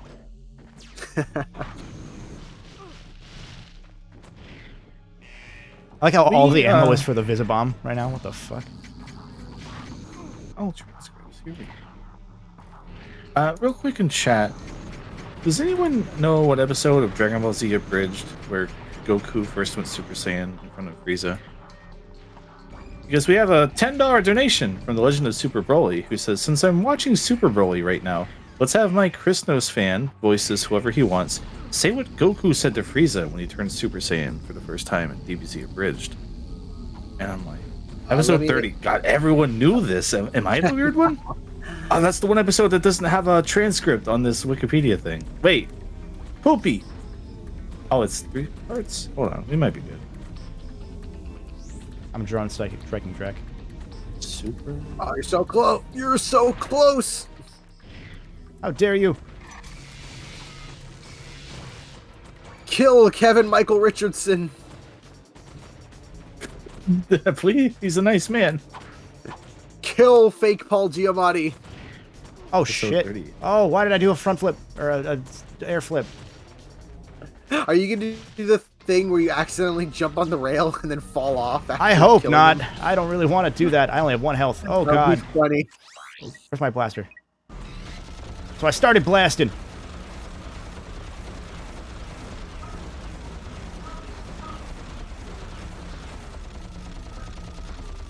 There we go. Yeah, so for those that don't know, the first time I did a review of Ratchet 1, way back in 2016, I got to this part of the game, and I walked over here and accidentally stepped on that, which is a grind rail. And nowhere in my 15 years at that point of playing the series did I know that those were grind rails. So I freaked out and jumped by accident and fell off the map and died. Time, by the way. Hooray! Congratulations. I think the true time was like 2 hours 40, counting the setup stuff. I got 1 gold bolt.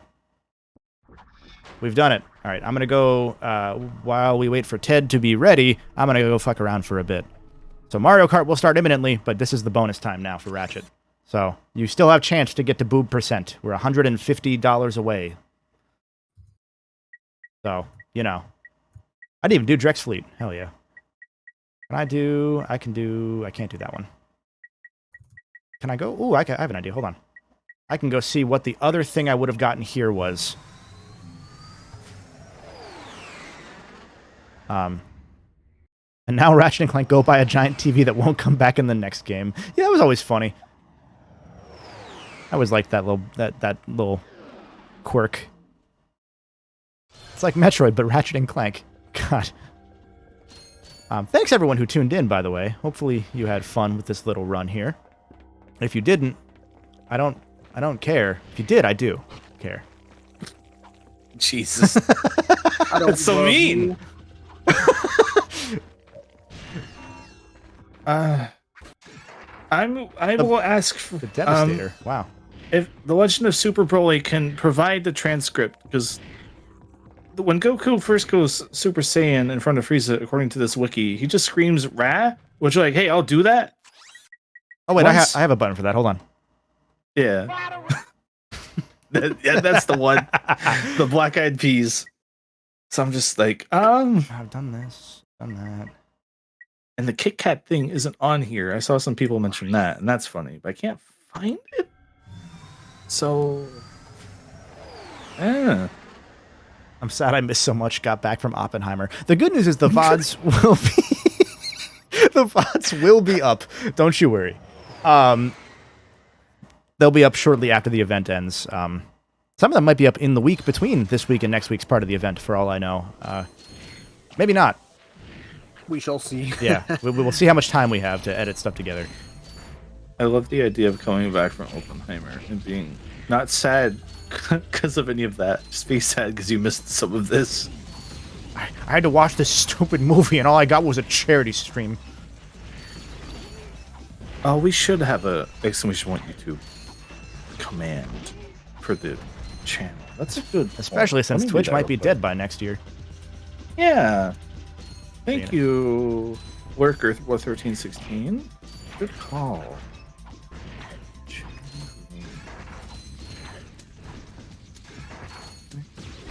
Command YouTube. That doesn't work. All right, how about command smoothies? There you go. This one works. The Smoothies command will never go away. Yo, we should make an exclamation point X to point to Twitter. Because my atomic bomb. This is substance. Oh, I don't have the prize. Oh, shit. That's right. All right, well, There we what go. else? What else can I do? Because I'm just curious what else is left, because I don't have the Rhino. I don't have the Zoomerator, which means I can't do the other race, which means I can't see what's behind that race.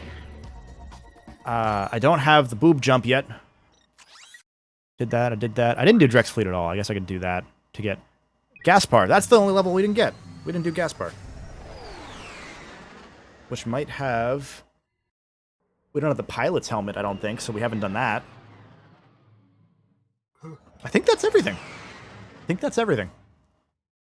So we came close to 100%ing anyway. 100%. Oh wait, no, I can't get the code bot either because I don't have the thing. I forget what it's called.